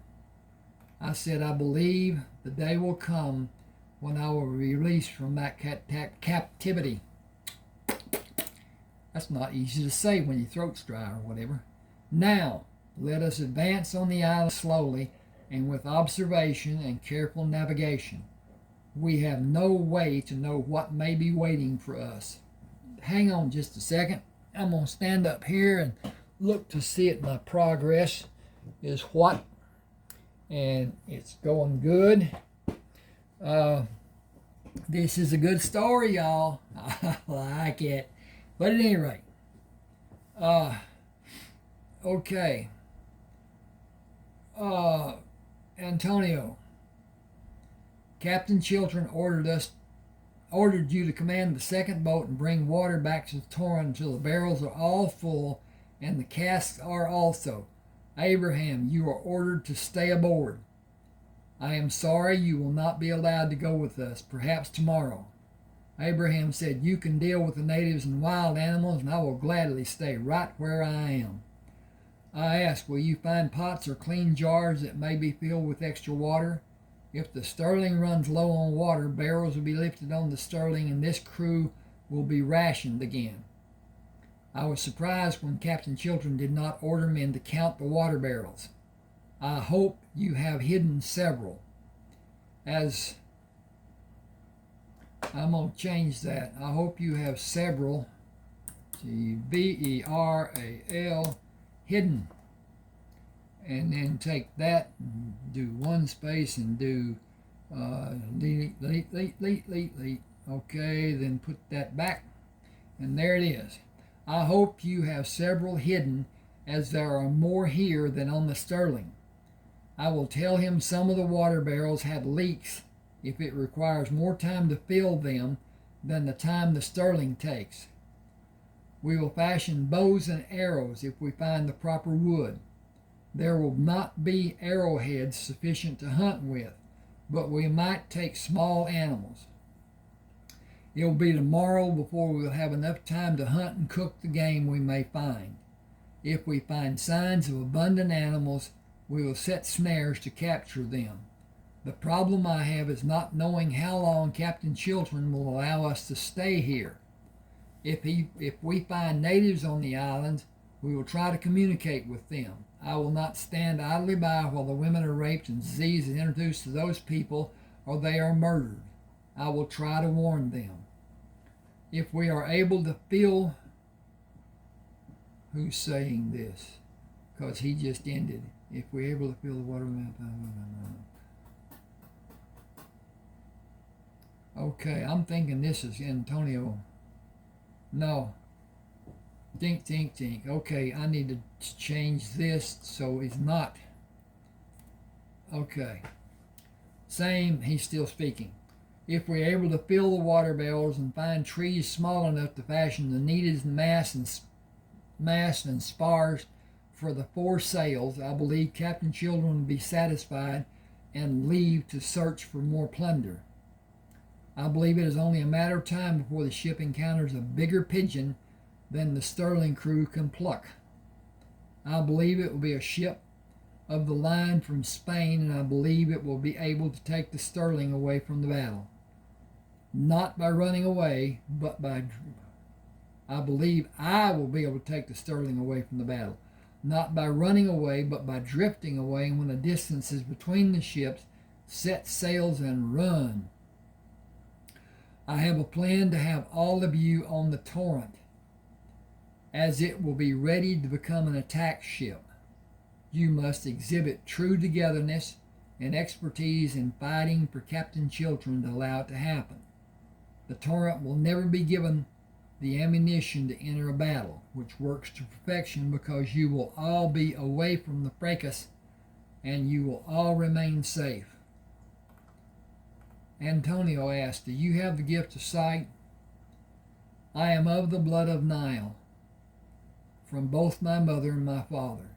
Captain Chiltern will die in battle soon.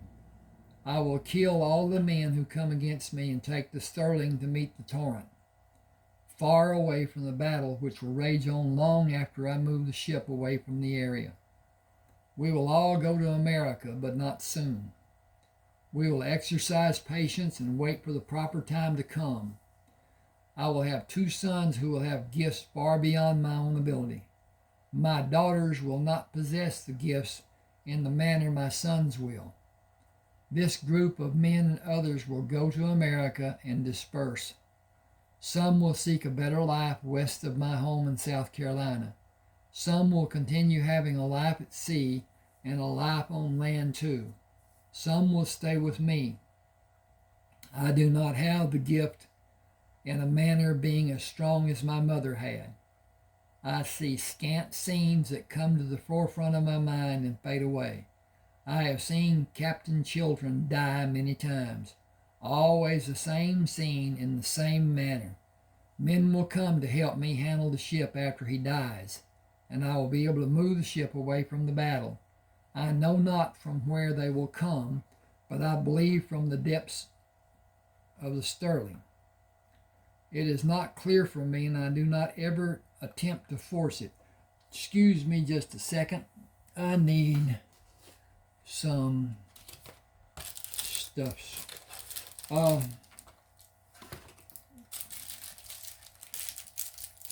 am not diabetic in the sense that my sugar falls, rises, as the diabetes will be.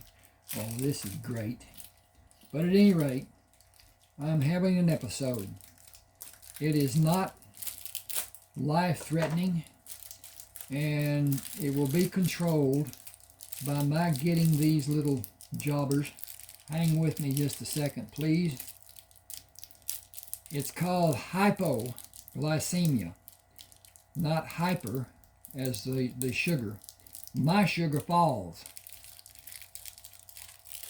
So I need to replace what I have, what falls, and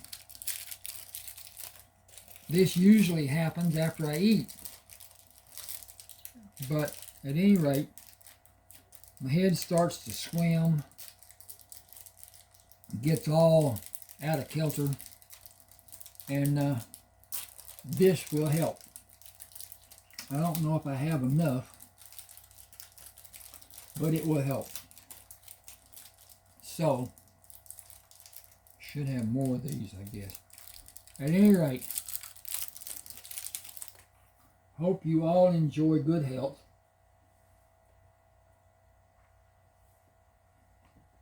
I'm already returning to what would be normal for me.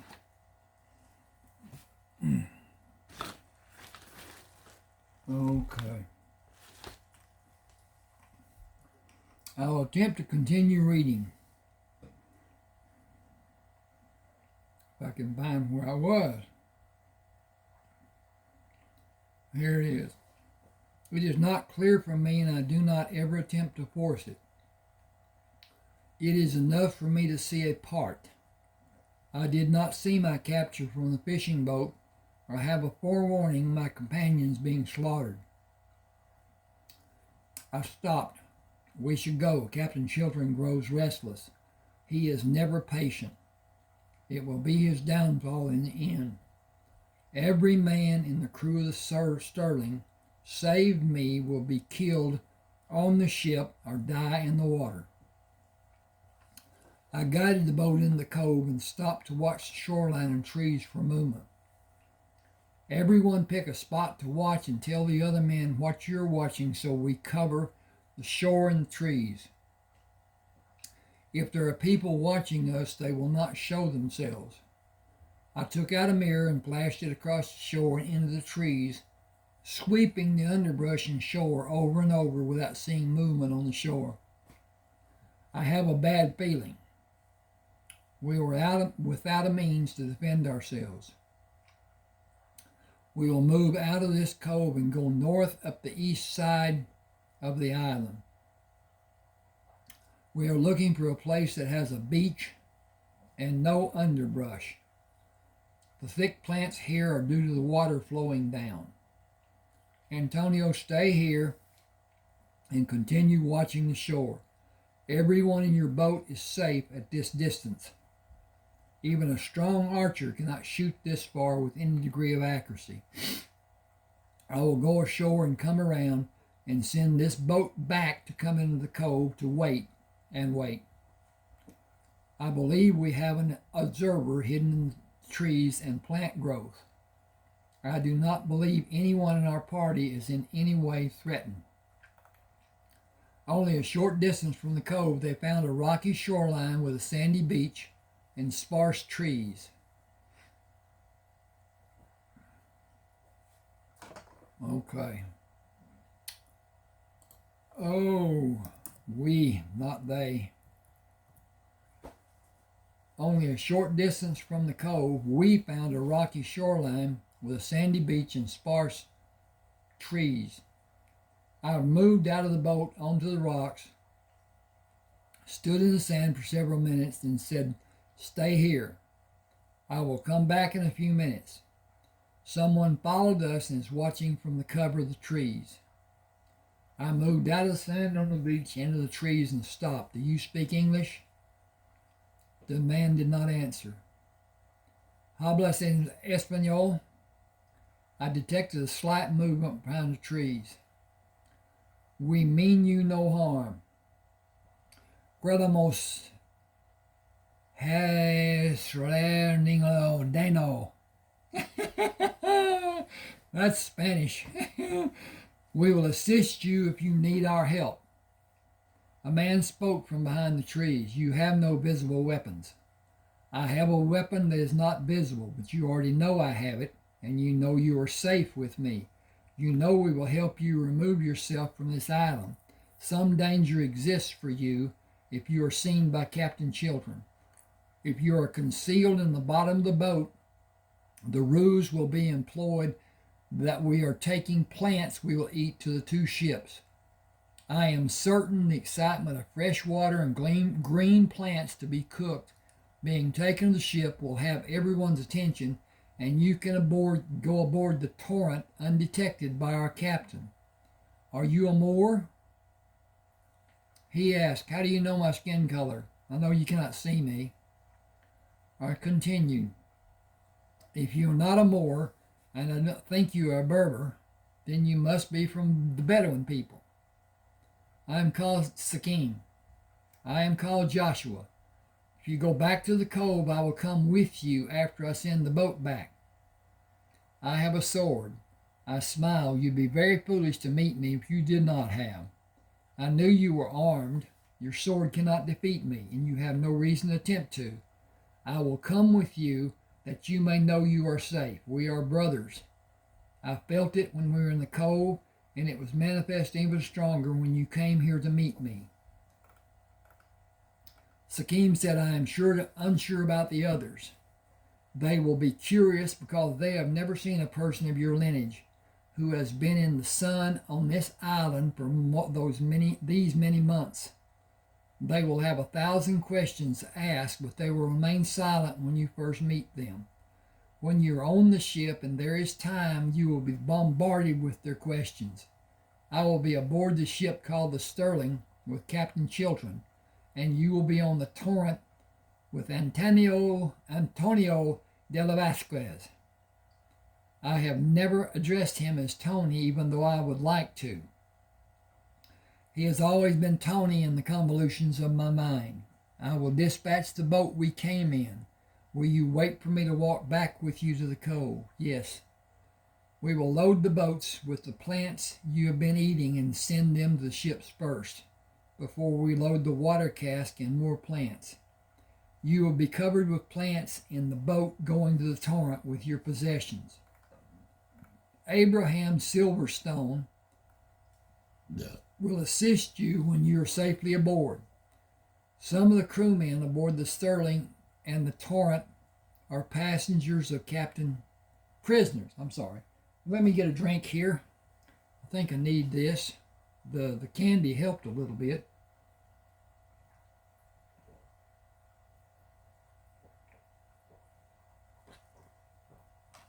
This is Pepsi, so it's got some sugar in it, but it's not a help as much as what sugar is. Sugar. Okay. Abraham Silverstone will assist you when you are safely aboard. Some of the crewmen aboard the Sterling and the Torrent are prisoners of Captain Chiltern. I believe it will not be long before we are free men again, but aboard a ship will serve you better than staying on... Okay, hang on just a second. I got to change this. Being aboard a ship will serve you better than staying on this island. I need to click a couple of buttons here. Hit that save as. Do it as download. And is that all? No, yes, that's the super plenty. Okay.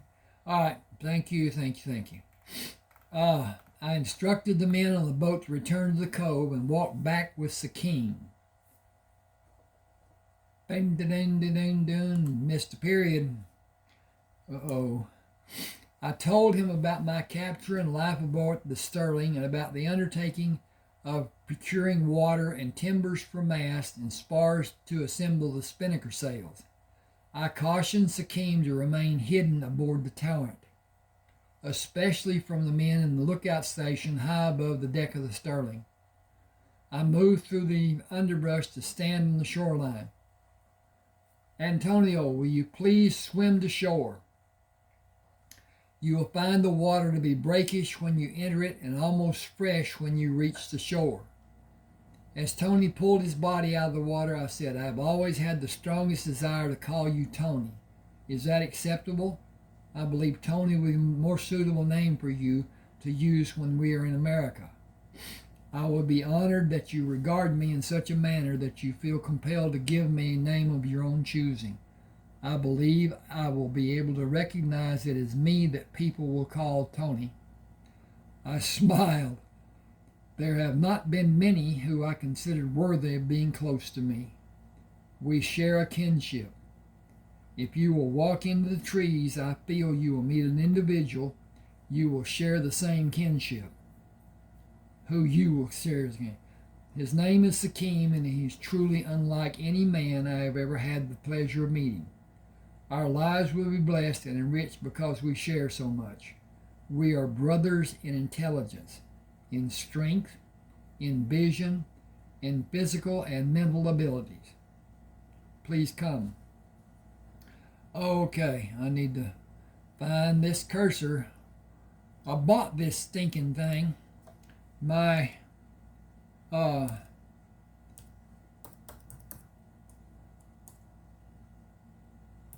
do that. Okay, there you go. All right. At any rate, Chinese and the doggone directional pad in the middle. Didn't work very well on the right side to start with. Then it didn't work very well on the left side. Then it quit working altogether.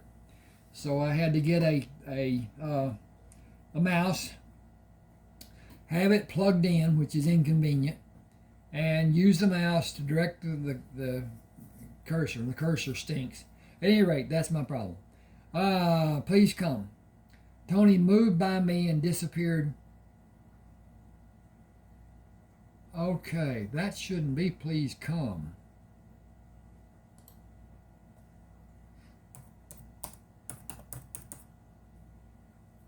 Okay, that should be please go there. Okay.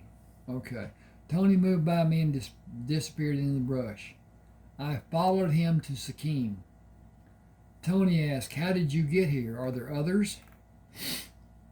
I was taken prisoner and was swept over the side of the ship during a storm. I was the only man on this island until Joshua stepped onto it. I took Tony's arm in my hand. We will put Sikkim in the boat with his possessions and cover him with the green plants to be cooked and eaten by the ship's crews. You said you trust the men you have in your boat. Sikkim will go to his hut and bring his possessions while we cut the plants we will take back to the ship. We will load my boat first, and I will go away from shore into the boat. I will go away from shore until the boat is near the mouth of the cove and stop to make adjustments on the leaves, using the pretense of protecting the more delicate plants. Tell the 4 men left from my boat they have your permission to swim while you load your boat. Sikkim must go into the water and have 2 or more of your men help him into the bottom of the boat and obscure the vision of the men in my boat. The men will all be waiting at the rails for what we bring to the 2 ships and will not see him. Bring his possessions to surround his body and protect them. Leave 4 of your men to help the 4 men from my boat and have them cut more of the plants to be loaded and taken to the ships later. When your boat comes within a short distance of mine, we will both row out to the ships by taking the boats on a course that will fall between the 2 ships.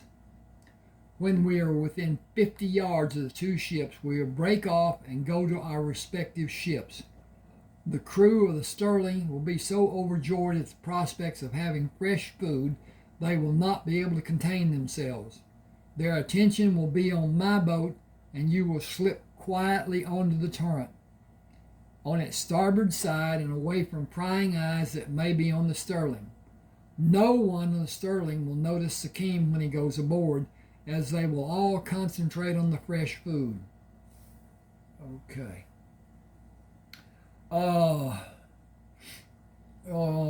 Fresh food. I will tell Captain Chiltern of the water and the newly cut plants, and I will ask him to lower another boat to harvest the trees needed to construct the spinnaker sails. Saws and axes will be needed, and the original boats will be busy bringing the plants and water to the 2 ships. He turned to Sikkim. What must be done to keep the plants fresh? Store them out of direct sunlight. Put a cloth under the stack of leaves and sprinkle fresh water over the stack to keep them moist during the day. Sprinkle them twice during the night and when you need protection from the heat of the sun. They will not wilt for a week or as many as 10 days, if efficient care is given and they are shaded from the sunlight. While cutting the plants, I moved north away from the others and spoke softly to Sikkim. Were you able to bring all your possessions? Yes, but I will not have sufficient room for them in the boat on the first trip to the ship. Will you be able to bring them later? I smiled. Getting you to the ship will not be a problem, and bringing the remainder of your possessions will not pose a problem. Do you know where trees may be found that have the size to be made into masts and spars for the spinnaker sails, such as we discussed coming back to the cove? Can you follow the tracks leading to my hut? I can. Trees such as you want are plentiful. If you turn northeast before you get to the hut. I had a fire before I retrieved my belongings. When you detect the odor of smoke, make the northeast turn. I had no fire for many weeks after I came on the island until a lightning strike caused a fire. I nurtured the fire day and night since that time. It is an old habit. I said the smell was the sign that triggered my believing you were here and the physical presence I felt.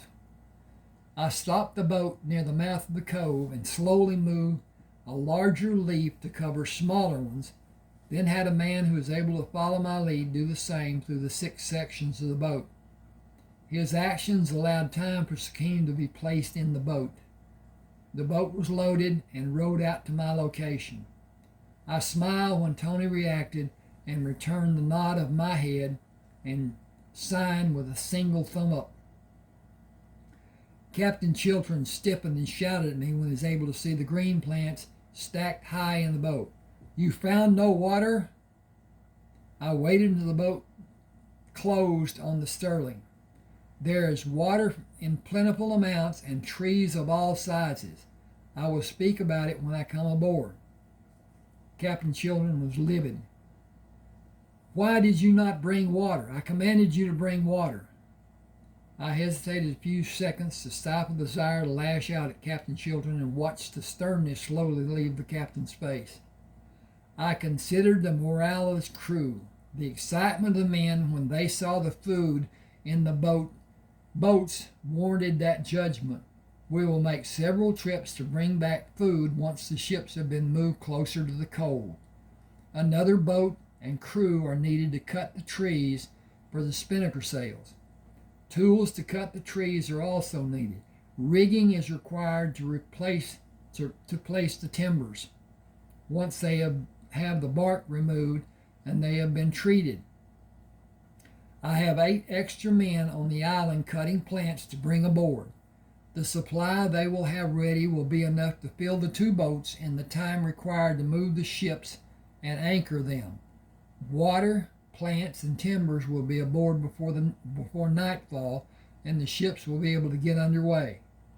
May I suggest rigging spinnaker sails for the Torrent, as the ship will not be able to match our speed under full sail?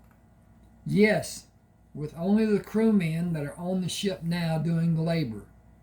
I said with the new sails set in place, 4 more men will be required to handle the sails, and if more men are on the Torrent, food and water consumption will be less for the Sterling.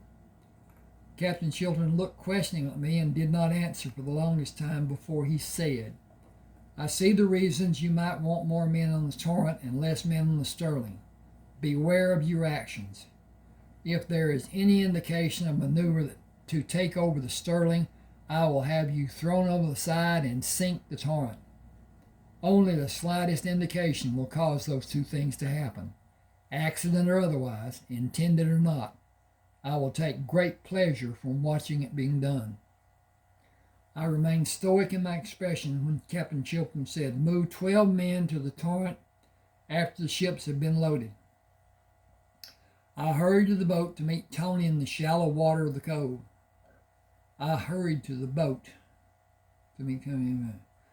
Pull on the oar and bring your boat near this one. You will have 21 men as a crew on the Torrent. That is an ample crew of capable men. I will pick to be certain. This is chapter 3. I don't remember passing chapter 2. Okay. I don't know if I'm going to make 3 of them. No, probably not. With the sails in place aboard the Sterling and Torrent, Tony was forced to lower the aft spinnaker sails to avoid overtaking the Sterling. I was able to see the sails taken down and waited to see if the Torrent fell behind. I was delighted when Tony lowered the smaller forward spinnaker sail and the Torrent kept pace with the Sterling. The second day after the ships left the island, the lookout sighted a ship sailing in a direction that would cross in front of the Sterling. It was overtaken by the Sterling when it changed course and and to sail parallel to the Sterling. A man stood at the railing holding a white flag streaming in the breeze. He shouted when the ships are closer, "Do you have a doctor? There is sickness on this ship.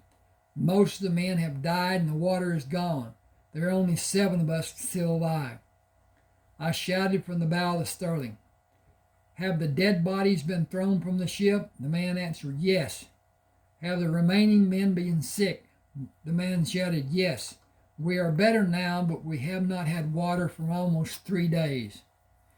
I moved to the rail of the forecastle and spoke to Captain Chiltern. "The men aboard that ship do not pose a threat, if what the man said is true.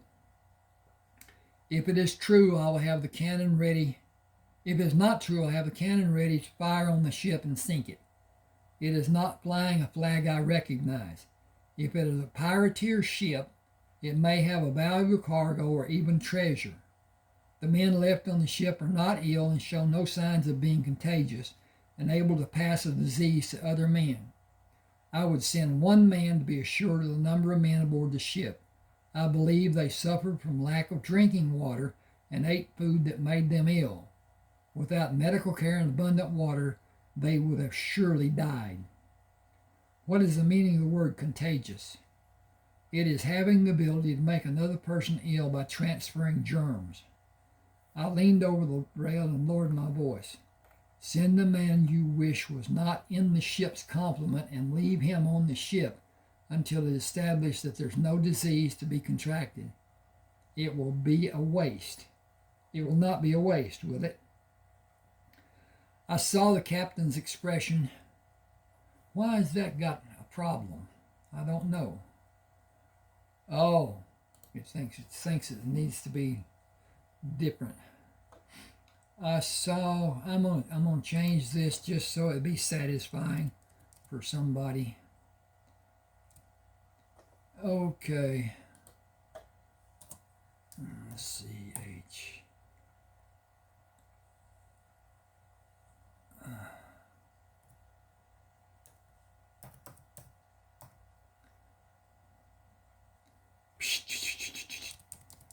CHILT. TRON.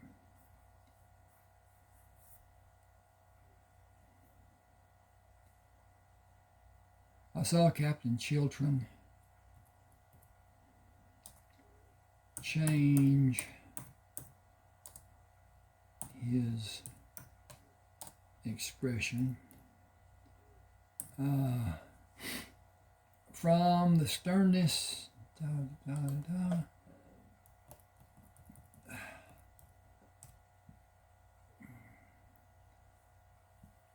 I saw Captain Chiltern change his expression from the sternness he always presented to a slight smile. "Smithers, go aboard the ship and report the number of men who are aboard." Knowing the result if he did not comply, Smithers stood at the rail waiting for the ships to be tied together.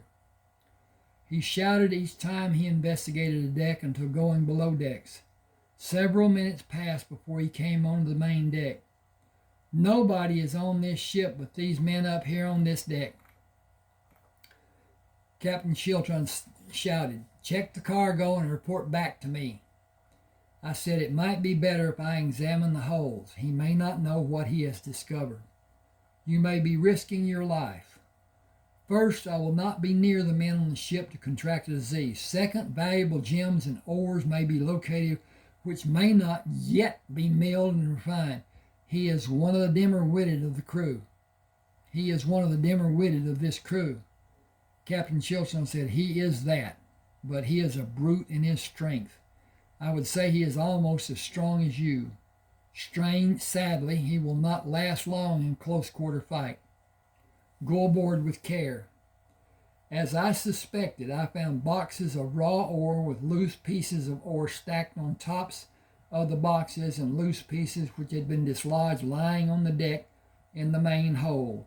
I found several boxes containing gold and silver and precious stones of many descriptions in the forward cargo space, and even more in the aft hold. The food was molded and could not be salvaged for even a single meal. I went back to Sterling to report my findings and concluded the ship is in bad need of new sails, which it has a complete complement. I suggest assigning men to manage it through the night and replace the needed sails tomorrow. The 3 cargo holds of the ship are heavily loaded, and I do not believe you will want to leave the ship with the riches it contains. Allow those men a small amount of water and have them wait until the broth is made for them. Drinking a large amount of water will make them ill. With their condition being so weak, it might be fatal for them. It is what each of them desire, and given the chance, drinking a large amount will be their choice. Restrict the amount of food and water they are allowed. Hang on just a second. I think I'm at point 2. Oh, okay. I wanted to get to his getting killed, but I'm not going to get there. The ship is named the Fleur Rouge out of Anhidre, Corsica. Remove the identifying markers and rename it the Consort. Captain Chilton said, we will do as you have suggested and continue on a north by northeast course after food and water is taken to the new ship. He turned and walked away without seeing the expression of anguish on Smithers' face. I moved to the rail to talk to Smithers. You are safe on that ship. There is no sickness on it. I would not have come aboard if there was any chance I might have become ill. Captain Chiltron needs you to watch over it, but you may not be needed there long. Other men will bring water and food from the Sterling for you, and the men who are with you on that ship. You will not be without men you know from this ship. Smithers said, you're taking care of me, aren't you? I smiled. Yes, I am taking care of you. He thought, I may have developed a protector in Smithers. I need to be aware of his actions because his protecting me could end badly for him. Sails were placed on the consort where they were needed, except the spinnaker sail due to the size of both edges of the sail. Neither the consort nor the Sterling had canvas large enough to make a full sail for the spinnaker sails. Small sails were fixed to the mast instead. I climbed to the top of the main sail spar and found the 4 masts on the consort were 8 feet taller than those of the Sterling, and the consort supported an extra sail on each of the 4 masts. I turned to look at the masts on the Torrent. The same was true of its mast. Even when I was able to see the Torrent was a faster ship than the Sterling, I did not look for the reason why. I was delighted it was faster, and I was constantly on guard to quell Captain Chilton's anger at one of the crewmen was continually worried I would be judged harshly by the captain and also thrown over the side. My one thread of hope, if that happened, was that Tony would pull me from the water and I would be on a faster ship than Captain Chilton could had. The downside was that the cannonballs and powder had been taken from the Torrent to the Sterling. The Torrent had no means of defending against the attack of another ship. Consort had a full complement of powder and cannonballs. I was certain the Consort would also be faster than the Sterling, but the weight of the cargo aboard it might slow its speed. I straightened my back. When I noticed the set of sails on the Torrent, they were slipping more wind than normally needed to stay in an equal pace with the Sterling. The Torrent was faster by far than I had originally judged it to be. I would need an ally to command the Consort, someone who would use the same tactics as Tony. I went down to the deck and walked through the crewmen, talking to several without stopping. In the galley, while pouring a mug of coffee, I missed seeing Stuart Flanders. Where is Flanders? I asked. Ooh. Stink, come on. I know it's here someplace. I can't find my stinking. That should be not he, I.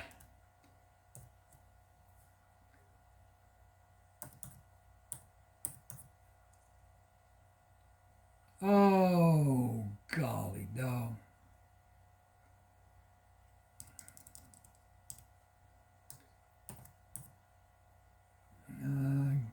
I had the wrong he. Okay. I asked, where's Flanders? He is on the new ship. He is assigned to that ship. He will be sorely missed as he helped us all with the cooking. The captain made a mistake moving him. I took the mug, thanked the men, and hurried to the rail. I caught Smithers' attention and waved him to the rail of the consort. Do you know the cook named Flanders? Smithers studied longer than I wanted. Will you go to the galley and ask Flanders to follow you and come to me? Smithers smiled. I sure will. He hurried the galley as he walked away from the rail to survey the ship. As I walked away from it. Should that have a... I don't know. I did not see Captain Chiltern and stood away from the rail until I heard Smithers walking with Flanders. I slowly walked to the rail, stood in a position facing the bow of the ship, and watched for Captain Chiltern. Can I trust you to help us? Flanders said, I can only wait to hear what it is you want before I will know how I will answer. I will not be foolish and risk my life. I said, nothing that harmful. The ship you are on is faster than the Sterling. That fact cannot be made known to the captain. Sails must be reduced to maintain safety for everyone on that ship, and this one and on that ship and this one in the torrent. It is a simple thing, actually.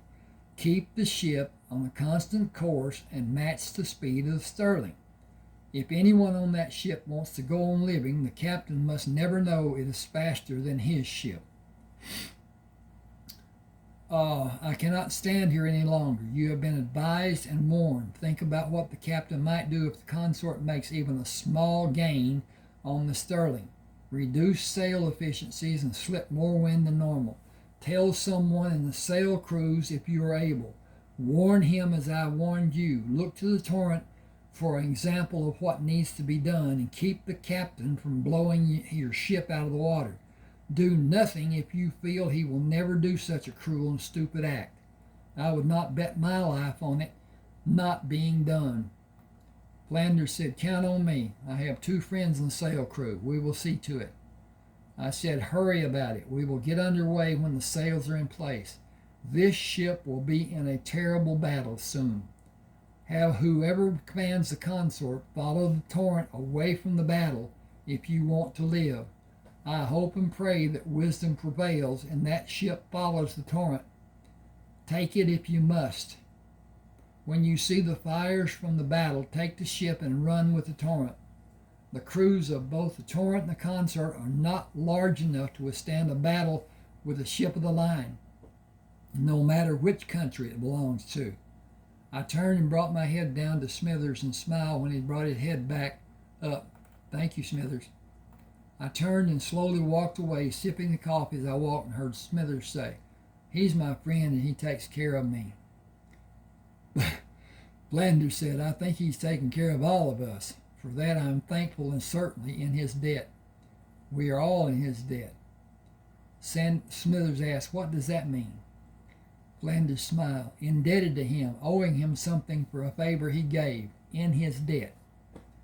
Smithers said, we are all in his debt. I like that. I wondered if Smithers was only as mean as he needed to be. Woo! And then this thing is goofy.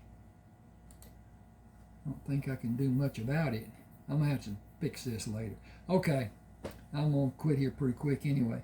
With the sails on the 3 ships in place, I ordered the crews to drop sails and man the helms and lookout stations. The captain stayed in his cabin, and more than half of the ship's crew were somewhere other than on the main deck.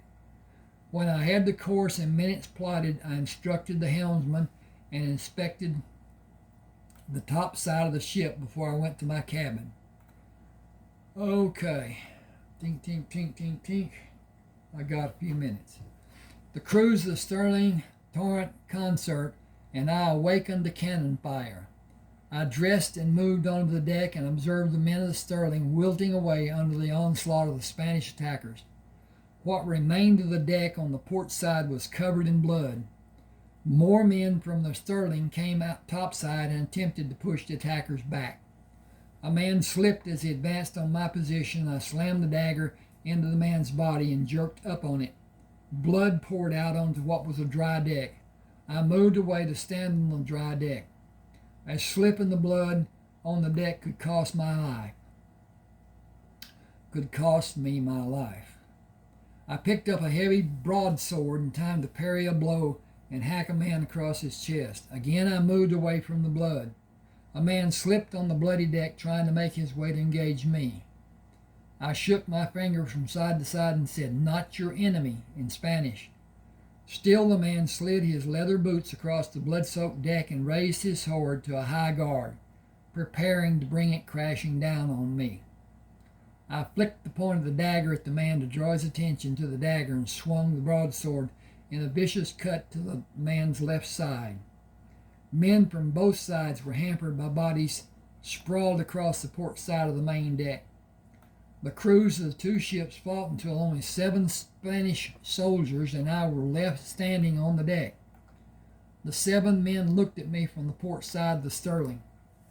One advanced on my position and raised his sword to strike. I cut him under his extended arm and immediately swung the sword to cut across the man's chest.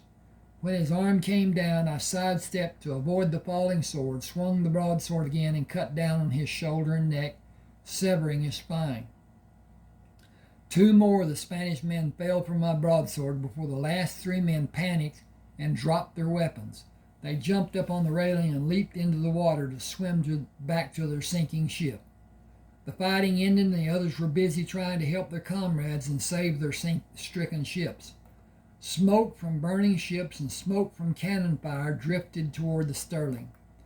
Captain Chiltern came from the shadows and slipped in the blood. "I have wanted to kill you since the first day you were hauled aboard my ship. You took the respect and fear of my men from me. You took control of my ship from me. I could never argue against your suggestions, and you always gave them in plain sight of the crew to make me seem worthless." He lunged at me, intent on striking while my sword was down. The blood he disregarded proved to be his undoing as he slipped and fell in front of me. One slash across his back ended his reign of fear aboard the Sterling. The ship was drifting, and I moved up to the bridge, squatted behind the wheel to be hidden from unknown eyes, and slowly turned the ship to the east to have the wind fill the sails and the ship gain speed.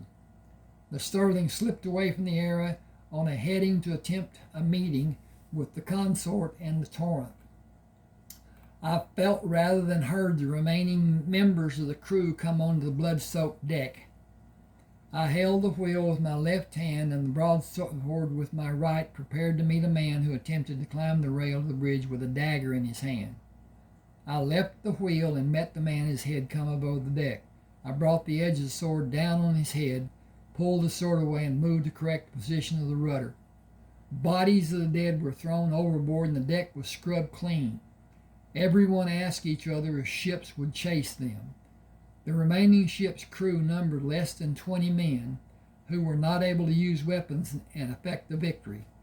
They were merely cooks and simple seamen. I was covered in blood from the men I killed with the dagger and the broadsword. Tracks of fresh blood led up the ladder and across the deck to my position. I asked the crew to bring buckets of water to wash the deck and allow me to wash away the blood. Talbot brought a suit of clothes up the ladder. "You saved our lives tonight. You saved all of us from Captain Chiltern. I helped throw that dead bastard into the briny deep. He is food for the fish.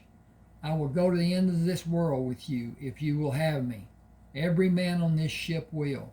We don't know how to fight, but we were braced for them if they came down the ladder for us. If you need me to do it, I can hold the wheel while you clean yourselves." I said, "By all means, thank you.